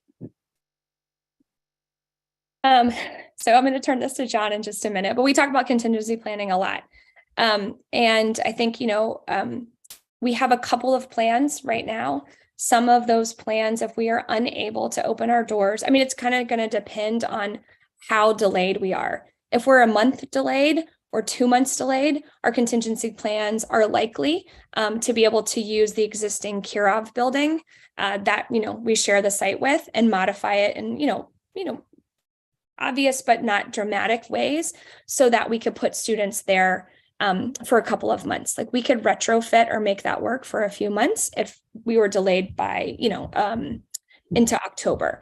But if we're not going to make it for, if we're going to be at an impact for a year, then a lot of our contingency plans would be working in close partnership with Latin to see if we could really kind of do more substantial renovations to the space to use it, to push back our enrollment ceiling request for a year, or explore, are there what we could do within our current Taylor space. We won't be able to get to 719, but what we might be able to do to get a little bit closer to that number as a bridge year. Those are some of the things, but really it's going to depend on the timing of any construction changes and the impact that would have. And we'll be a lot clearer on that. We'll be a lot clearer on, our breaking ground target in the next 6 or 8 weeks. But right now we are moving every mountain to be on track. John? Yeah, I mean, I think you hit on the important things. To clarify, we wouldn't be delaying our ceiling increase. We might just delay the trajectory that we have in order to get up to the full ceiling. And so the enrollment's obviously a lever that we have.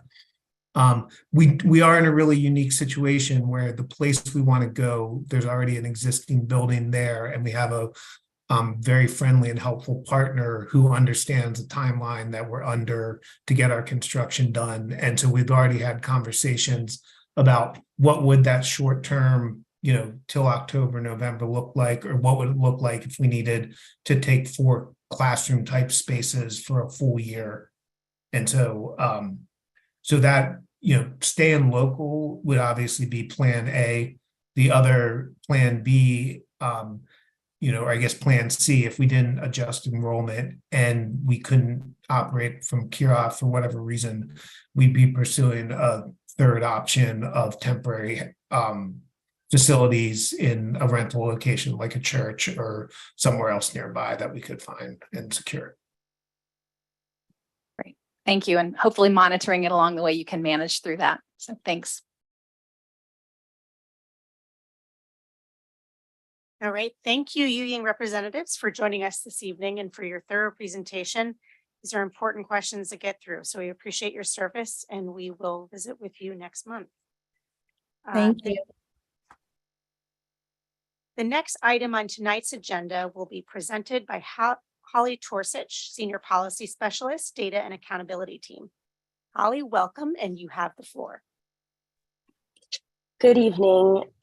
Thank you, Chair Cruzy. As she said, my name is Holly Torsich, and I am a Senior Specialist in the School Performance Department. We will discuss DC PCSB staff's proposed charter goals policy tonight. The charter goals policy provides guidance on charter goal attainment for all schools through the school year 2023-24. This policy extends and expands the COVID-19 impact policy, which expires on June 30th, 2023. The COVID-19 impact policy allowed schools multiple pathways for goal attainment to accommodate the realities schools faced during the pandemic and the subsequent recovery period. The proposed charter goals policy extends and expands that approach.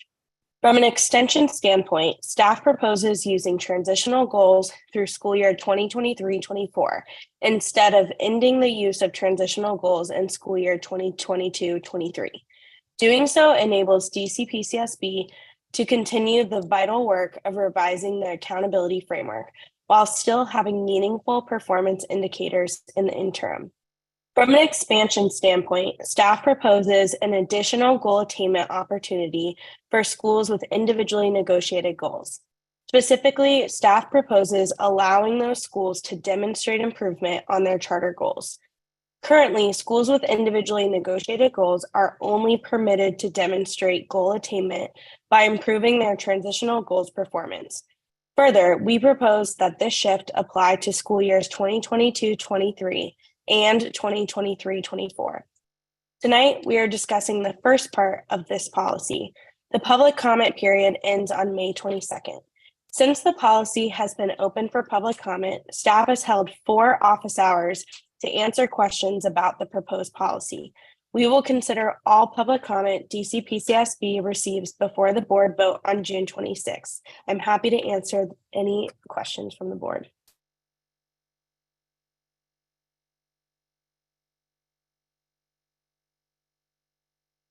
Thank you, Holly, for that. I did want to ask, can you just outline the key considerations that schools should be aware of that are in the policy, please? Yeah, absolutely. Schools should review the multiple pathways for goal attainment and review the policy's appendices specifically, which specify what data DCPCSB will collect. The appendices should support school leaders in setting assessment windows and anticipating data requests.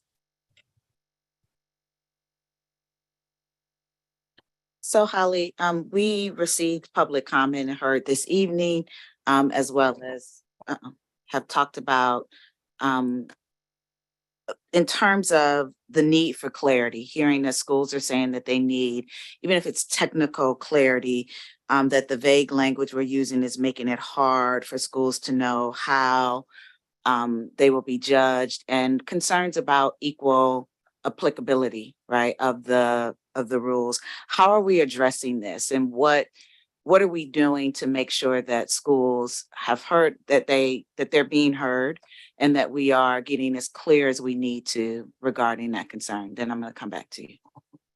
Yeah, absolutely. Great question.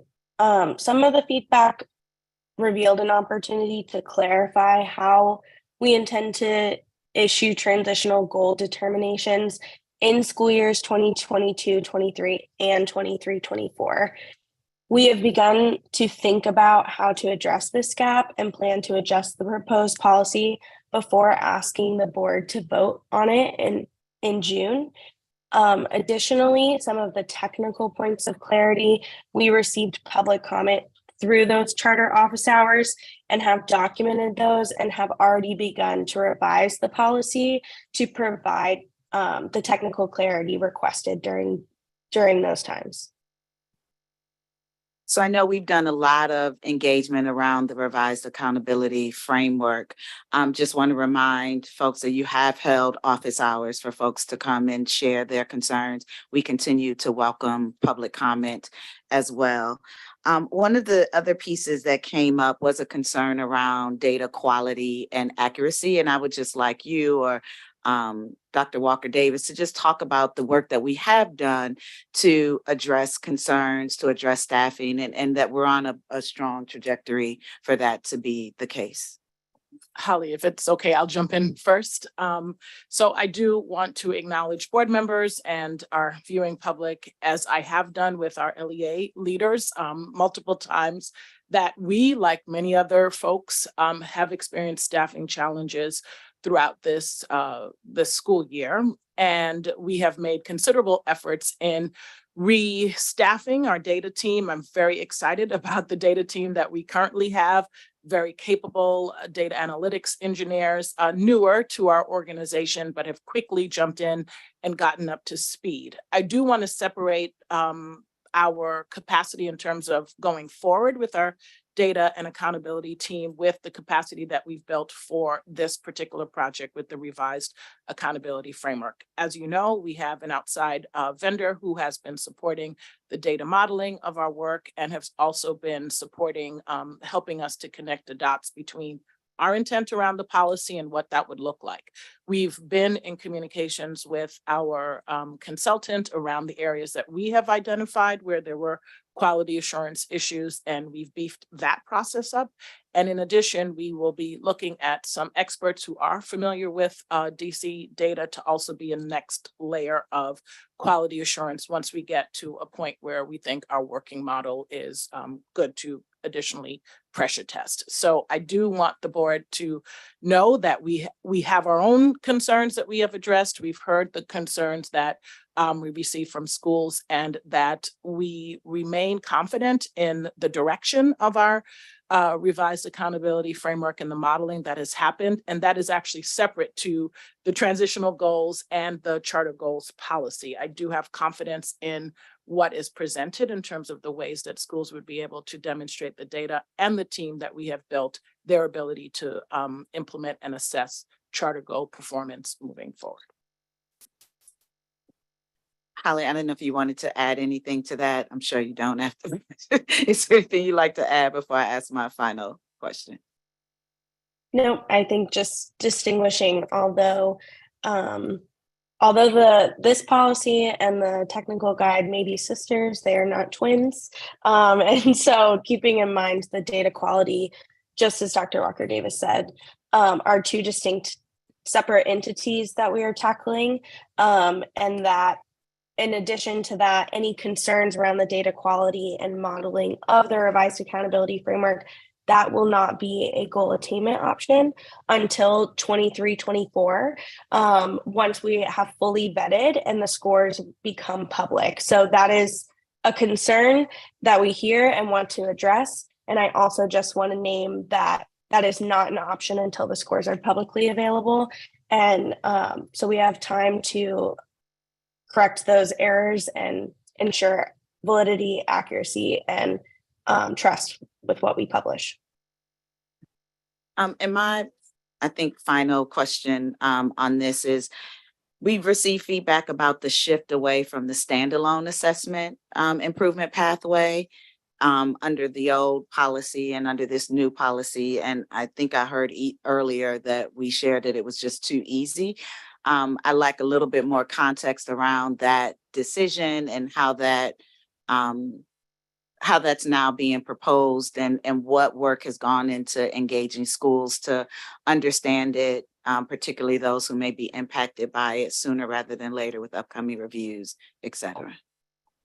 Yes, thank you for giving me the opportunity to clarify that feedback. So that comment particularly for removing school selected nationally normed growth assessments, that's not entirely accurate.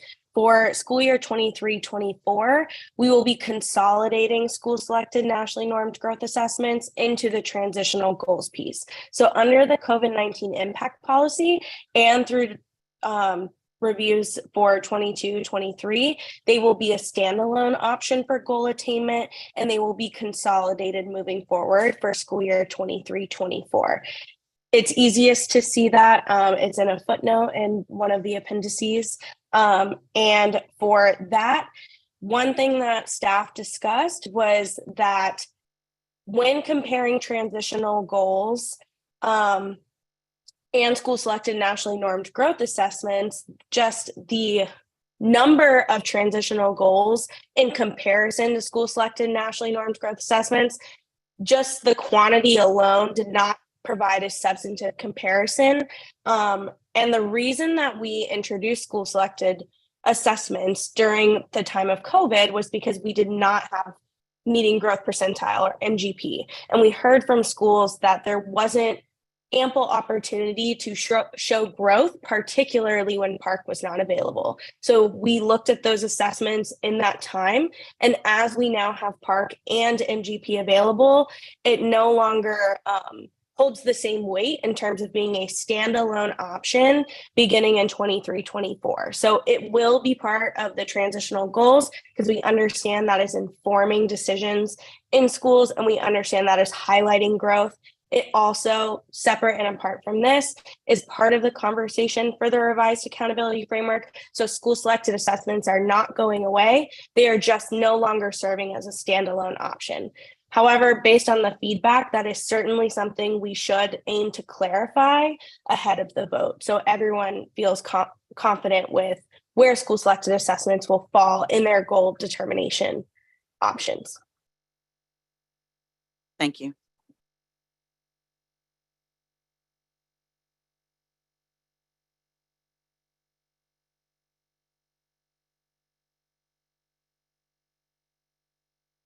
Holly or Dr. Walker Davis, we heard in the public comments tonight a request that if there are revisions to the policy, they be put out for additional public comment before the board is asked to vote.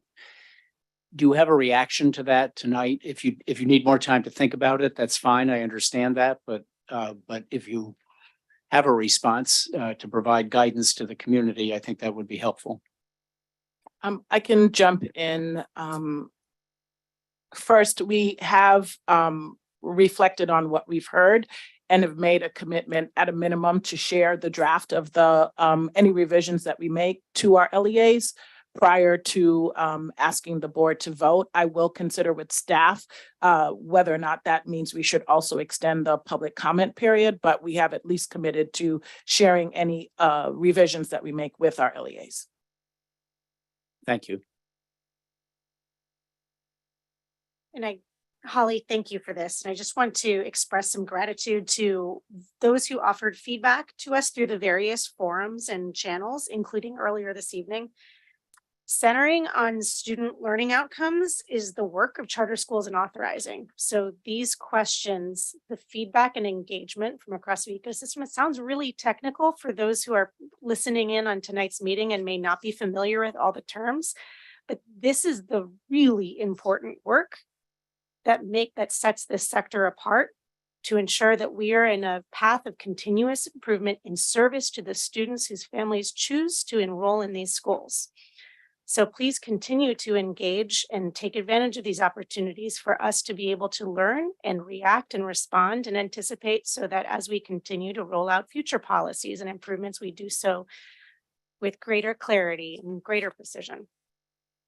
And with that, this concludes the public hearing portion of our meeting. Next, we will begin the public meeting, believe it or not, beginning with a vote to approve this evening's agenda. And we'll pass the mic to our Secretary Ricardo. Okay, I'll take a roll call. Did we need a motion first? Yep. Okay, I move to approve the May 15th, 2023 board meeting agenda. Second. Okay, great. I will take a roll call then. Leah Crucy. Aye.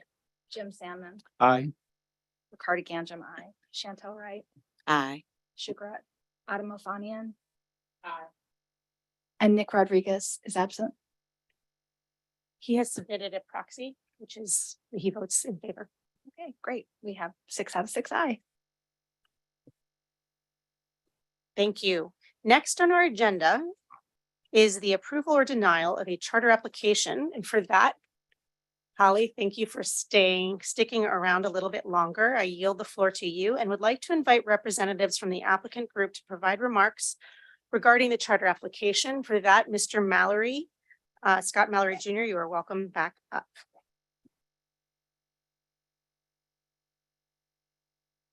I'm just going to give it a moment for representatives of ISM Creative Academy to join.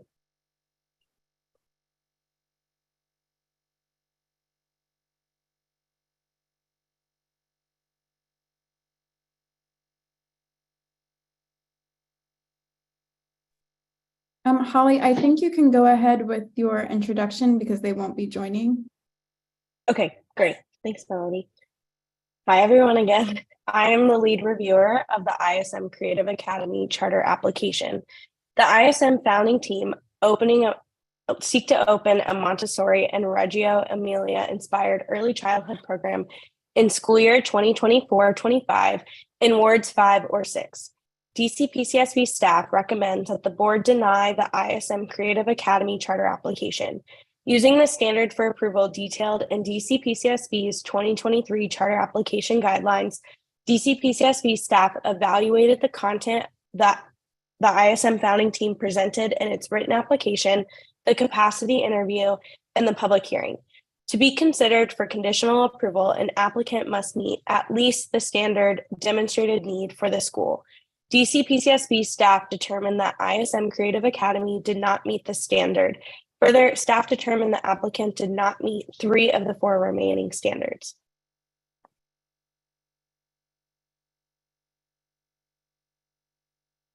Okay, thank you, Holly.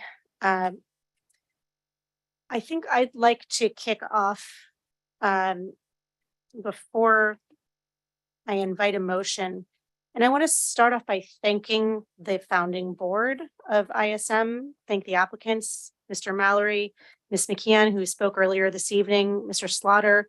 There are a number of supporters who came to our last month's board meeting, and thank them for going through the exercise. We are at a place in our city, in the performance of schools and student outcomes in our city, where we need to engage and welcome innovation in programmatic models, instructional practice. And we know families are always looking for innovation and opportunities for their children. And as we collectively as a city look to chart a path out of the impact of the challenges of the last few years, ensure that young people and students of all ages in our city are on a path to what we named in our vision statement earlier this evening, on a path to lifelong learning, fulfilling careers, economic security. We need unique program models. As I mentioned a moment ago, this is the work of charter schools and authorizing. That said, my decision this evening, just to preview, is to support the staff recommendation to deny the application. I've spent time, I participated in the capacity interview a few months ago, and thought carefully about reflected on the presentation last month by the applicant, and found there are two areas for me that stood out in support of my decision to deny the application, which is first around the not meeting the standard of approval, the first area around demand.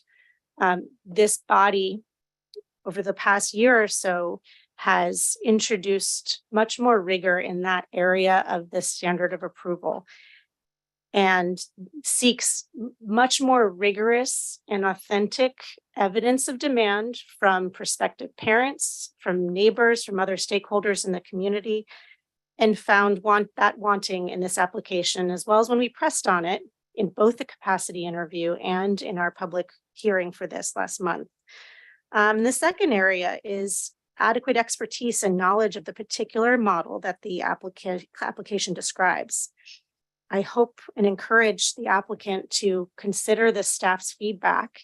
And as I mentioned, we welcome and look for members of the community, for entrepreneurs who see the potential and opportunity in our student community across the district to try new approaches. But ask that the feedback be taken seriously into consideration. If you want to propose a model that takes unique approaches like Montessori inspired as an example, demonstrate deep and real expertise in that area and speak to it and show us with the founding team, not just in concept, but with who's coming forward to be part of proposing the school model. With that, I want to invite any other members of the board to offer any considerations again before we entertain a motion.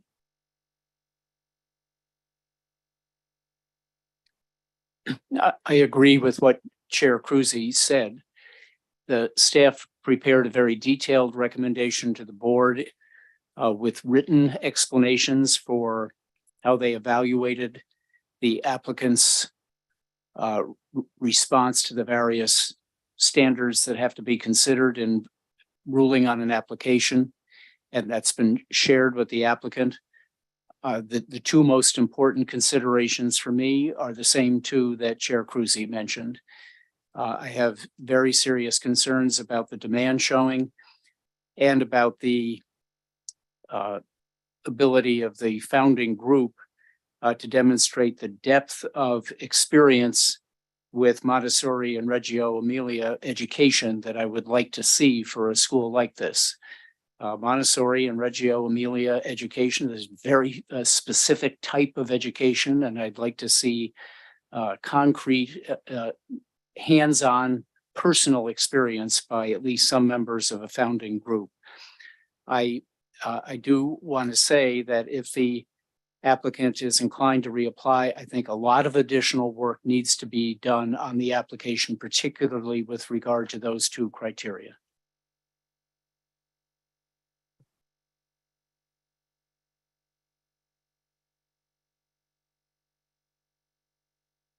I will just add my comments, largely echoing what's already been said. I really love and appreciate the idea of innovation and human-centered design that was expressed in the application. And I think I mentioned in the last meeting that my children had gone to a school that was a Reggio Emilia school. And because of that, I felt very strongly that there's a need for that subject matter expertise to be brought forth in the application and discussion of this approach. And that is the main reason that I am going on a no for this time around.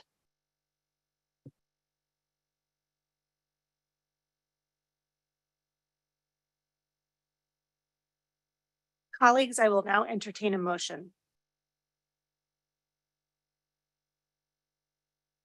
I move to deny the charter application of ISM Creative Academy. I second. Great. I'll take a board roster vote. Leah Crucy. Aye. Jim Sandman. Aye. Chantel Wright. Aye. Shakura Adamafania. Aye. Nick Rodriguez is absent and provided a proxy of aye, and I, Ricardo Ganjam, am an aye.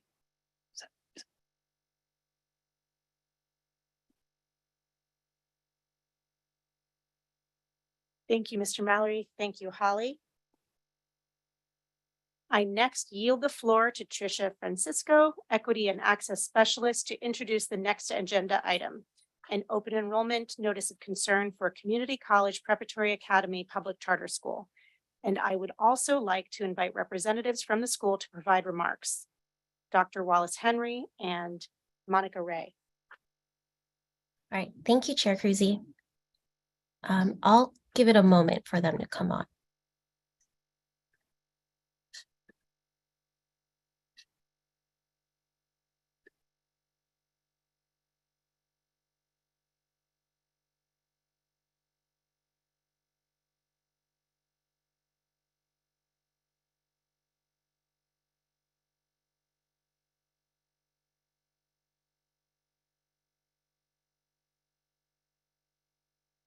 All right, I think they're here. Hello, my name is Tricia Francisco, and I am a specialist in the School Performance Department. DC PCSB staff recommends that the board issue a notice of concern to Community College Preparatory Academy Public Charter School for failing the Mystery Caller Initiative. The Mystery Caller Initiative is part of DC PCSB's open enrollment policy. Under this initiative, DC PCSB staff calls all charter schools and asks questions about the enrollment process for a student with disability or an English learner. If a school gives an inappropriate answer, DC PCSB staff calls again to determine if the possible violation was a one-off issue or indicative of a systemic problem. Schools that fail both rounds are eligible to receive a notice of concern. Community College Prep Public Charter School failed both rounds, offering inappropriate responses when asked whether the school has a program for English learners. If the school responds appropriately to mystery calls over the next several weeks and attends DC PCSB's Open Enrollment Design Thinking Workshop on May 24th, the board may lift the notice of concern at the July public meeting. Representatives from the school are here to answer your questions.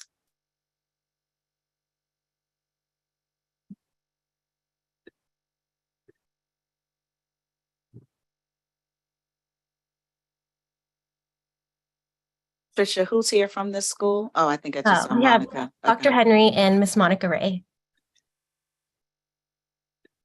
Good evening, College Community Prep. Good evening. Good evening. Good, good. Can you talk to us about the factors that contributed to your staff being unable to respond to the mystery callers?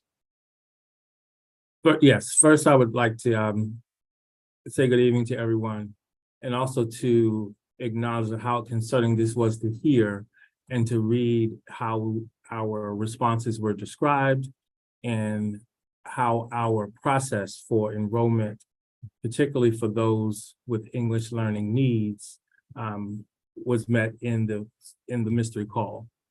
And this, I will say that this does not accurately reflect our enrollment process. We have been serving our students for over 10 years now, and this is the first instance where it has occurred. Our immediate response was to meet with the operations team, our administrative team, our staff in a staff meeting to review, to ensure that everyone understood the policies around enrollment and our practices and the expectations. So we made sure that our frontline office staff understood how to process calls, how to respond, and understood exactly what's being asked and how to reroute calls if needed.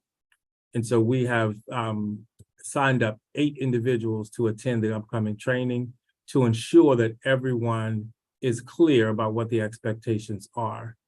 And so in our staff meeting, we had the discussion about what our enrollment policy is and what the charter enrollment policy is, just so everyone is clear. We went through a Q&A just to confirm everyone's understanding. So we left the meeting with a clear understanding of how we are to meet and serve our students. Students can enroll whether they're calling on the phone or in person, and that continues to be our practice. And so that has been the practice over the years. And so we just want to make sure that everyone that's in that seat or everyone that receives a call, either transferred, however, are able to adequately speak to the programs that we offer and how we support all learners, whether they are English language learners, students with disabilities, regardless.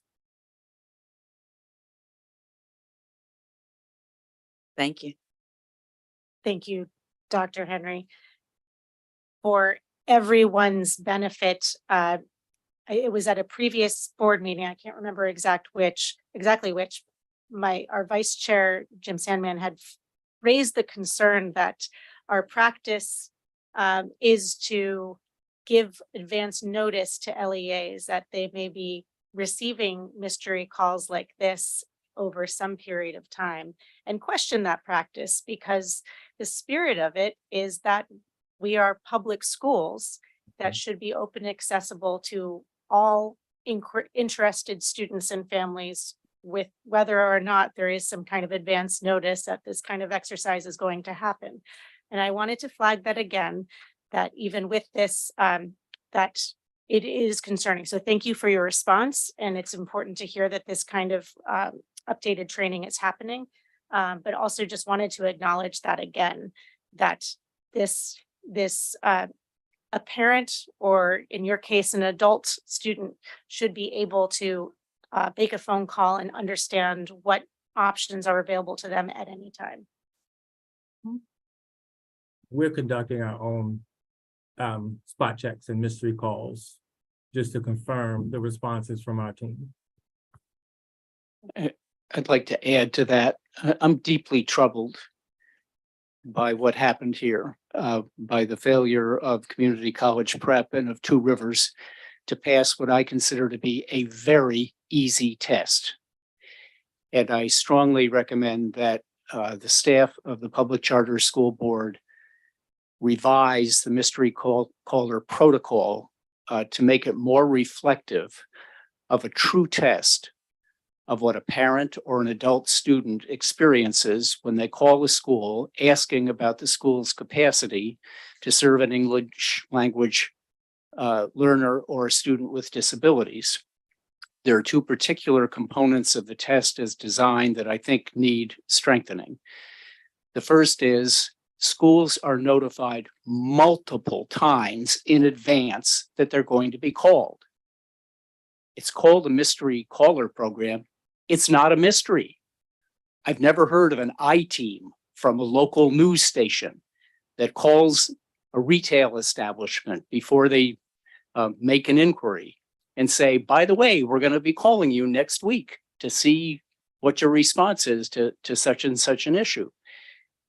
Schools were notified in December, and then every week for almost 3 months in the weekly bullet, there was notice that it's mystery caller season. I would think that that would trigger in every school the kind of educational program that you're talking about doing now to make sure that when the calls come in, that the caller gets an appropriate response. I start from the proposition that every parent, every adult student calling the school to inquire about the school's ability to serve an English language learner or a student with disabilities is entitled to accurate, legally compliant information the first and only time they call. Parents don't call in advance and say, by the way, I'm going to be calling next week to give you a test. They just call. And if they get bad information, I think it's going to be the very unusual parent who will call a second time, hoping that they might get a different answer on the second call. So I think the protocol that we follow should be intended to replicate the real life experience of a real life parent or adult student, to see what happens with no warning in one call.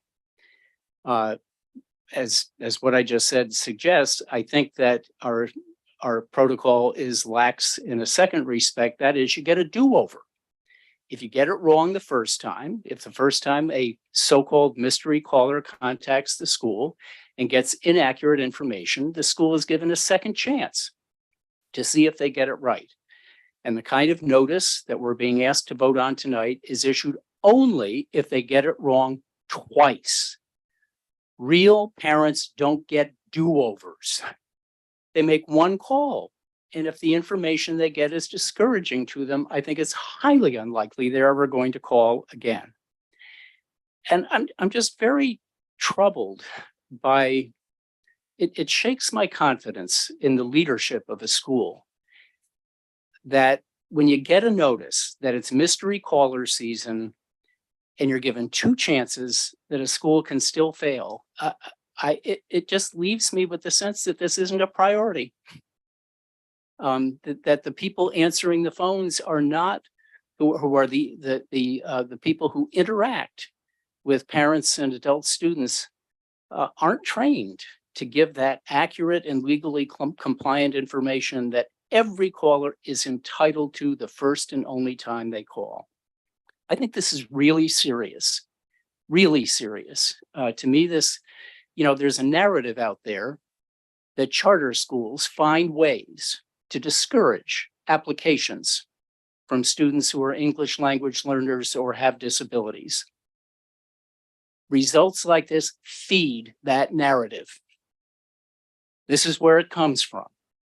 So I think this is really serious, and I strongly urge the staff to strengthen the protocol that we have, and just want to give notice to the schools that this is the kind of thing that to me is relevant when we're making decisions about things like enrollment ceiling increases and charter renewals.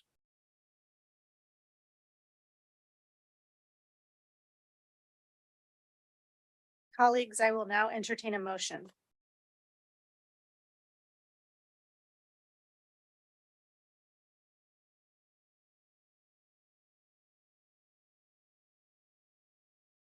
I move to approve the issuance of a notice of concern to Community College Prep Academy Public Charter School.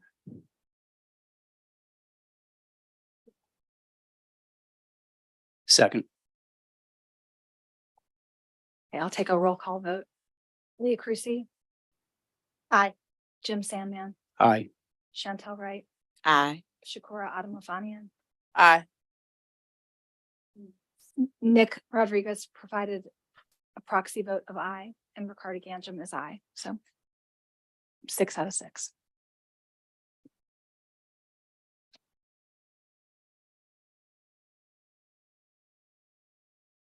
Unity College Prep Team, did you have anything to share at this point? Otherwise, we will proceed with the agenda. No, I'd like to thank you just for your time and for this process. And I'd like to echo the Vice Chairman's concerns that this is not taken lightly. And we'll make sure that it never happens again. So thank you for your time. Thank you for that. As Tricia is already in place, I would like to invite representatives from Two Rivers Public Charter School to provide remarks regarding the open enrollment violation notice of concern that includes Aurora Steinle, Eli Shalem, Malik Hauser. And as these representatives get situated, I will record for the record that I am recused from matters involving the school, so I will step out of the room for the duration of the discussion and for the vote.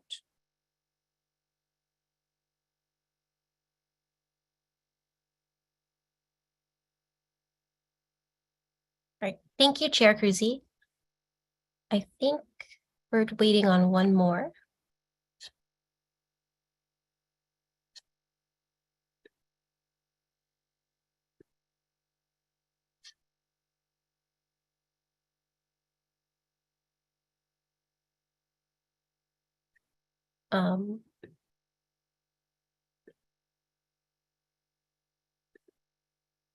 Aurora, is your board secretary joining us?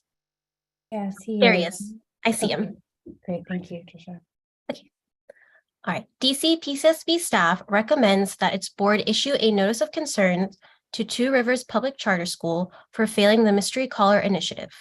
Two Rivers Public Charter School Young Elementary and Two Rivers Public Charter School Young Middle provided non-compliant responses in both rounds of this year's initiative. Two Rivers PCS Young Elementary School inappropriately responded when asked whether the campus has a program for English learners. Two Rivers PCS Young Middle School inappropriately responded when asked whether the school requires IEP documentation at the time of application. If the two campuses respond appropriately to mystery calls over the next several weeks and attend DC PCSB's Open Enrollment Design Thinking Workshop on May 24th, the board may lift the notice of concern at the July public meeting. Representatives from the school are here to answer your questions.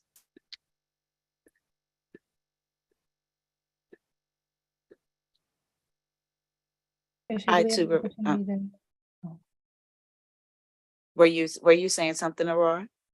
I wasn't sure if we had an opportunity to make a statement at the top or just take questions. You can make a statement.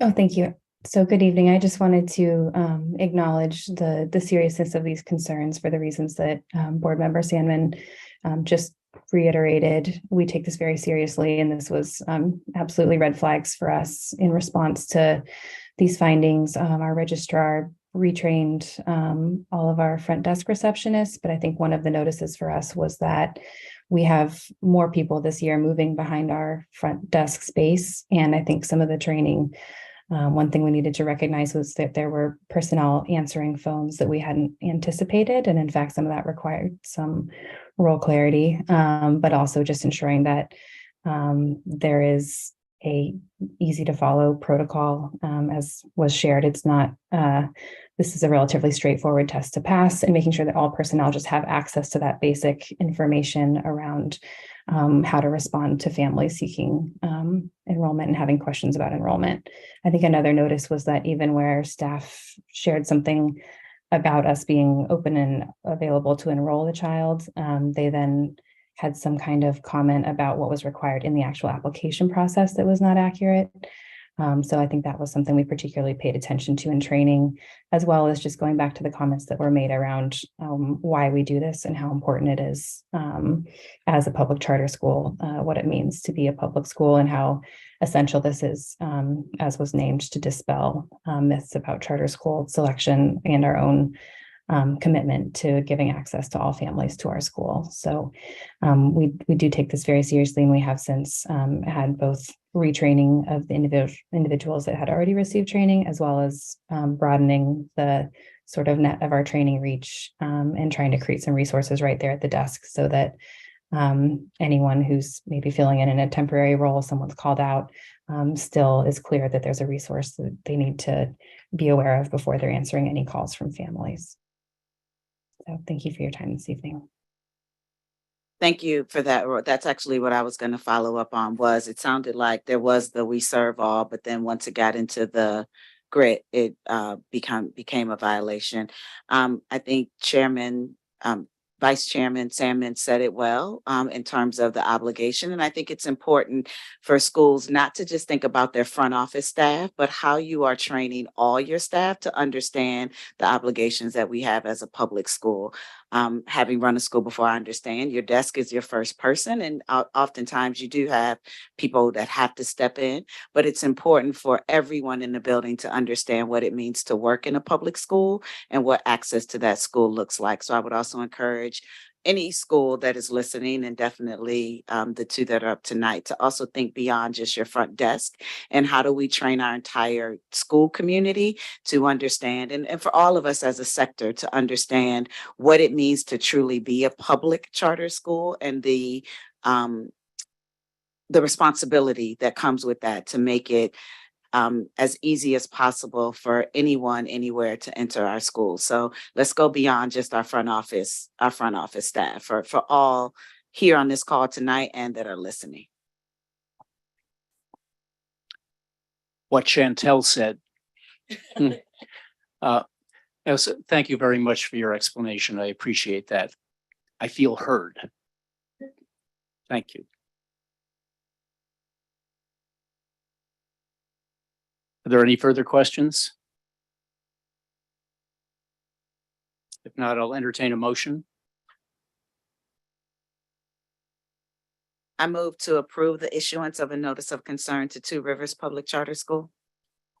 Second. Great. We'll take a roll call. Jim Sandman, Aye. Chantel Wright, Aye. Shakura Adamafanian, Aye. Nick Rodriguez is also recused, as is Leah Crucy. So it passes 4 out of 6. Thank you. Thank you, Two Rivers team and CC Prep. Thank you. Chair Cruzy will now be rejoining us.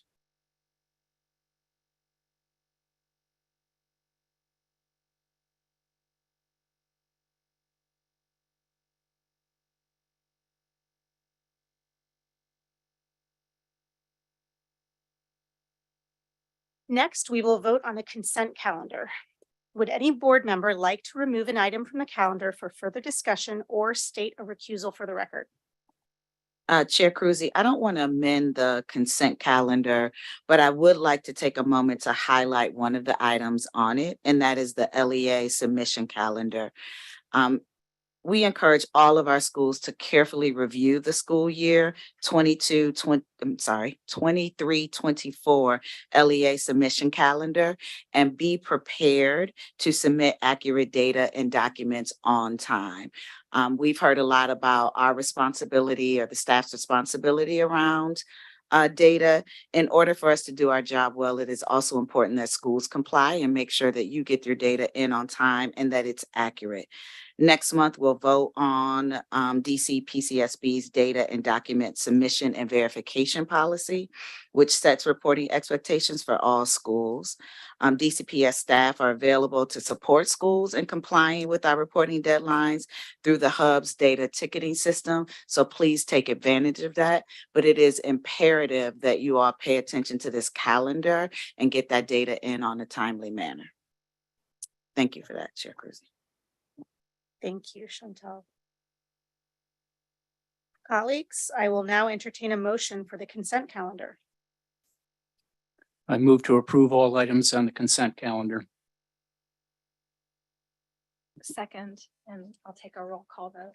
Leah Crucy, Aye. Jim Sandman, Aye. Chantel Wright, Aye. Shakura Adamafanian, Aye. Nick Rodriguez is an aye, He submitted an aye through his proxy. and Ricardo Ganjum aye. So 6 out of 6. Is there any new business? Seeing none, colleagues, I will now entertain a motion to adjourn. I move to adjourn the May 15, 2023 board meeting. I second. Great. And a roll call for that. Leah Crucy, Aye. Jim Sandman, Aye. Chantel Wright, Aye. Shakura Adamafanian, Aye. Nick Rodriguez is proxy aye, and Ricardo Ganjum aye. So we are adjourned. Good night. Thank you. Good night. Good night, everyone.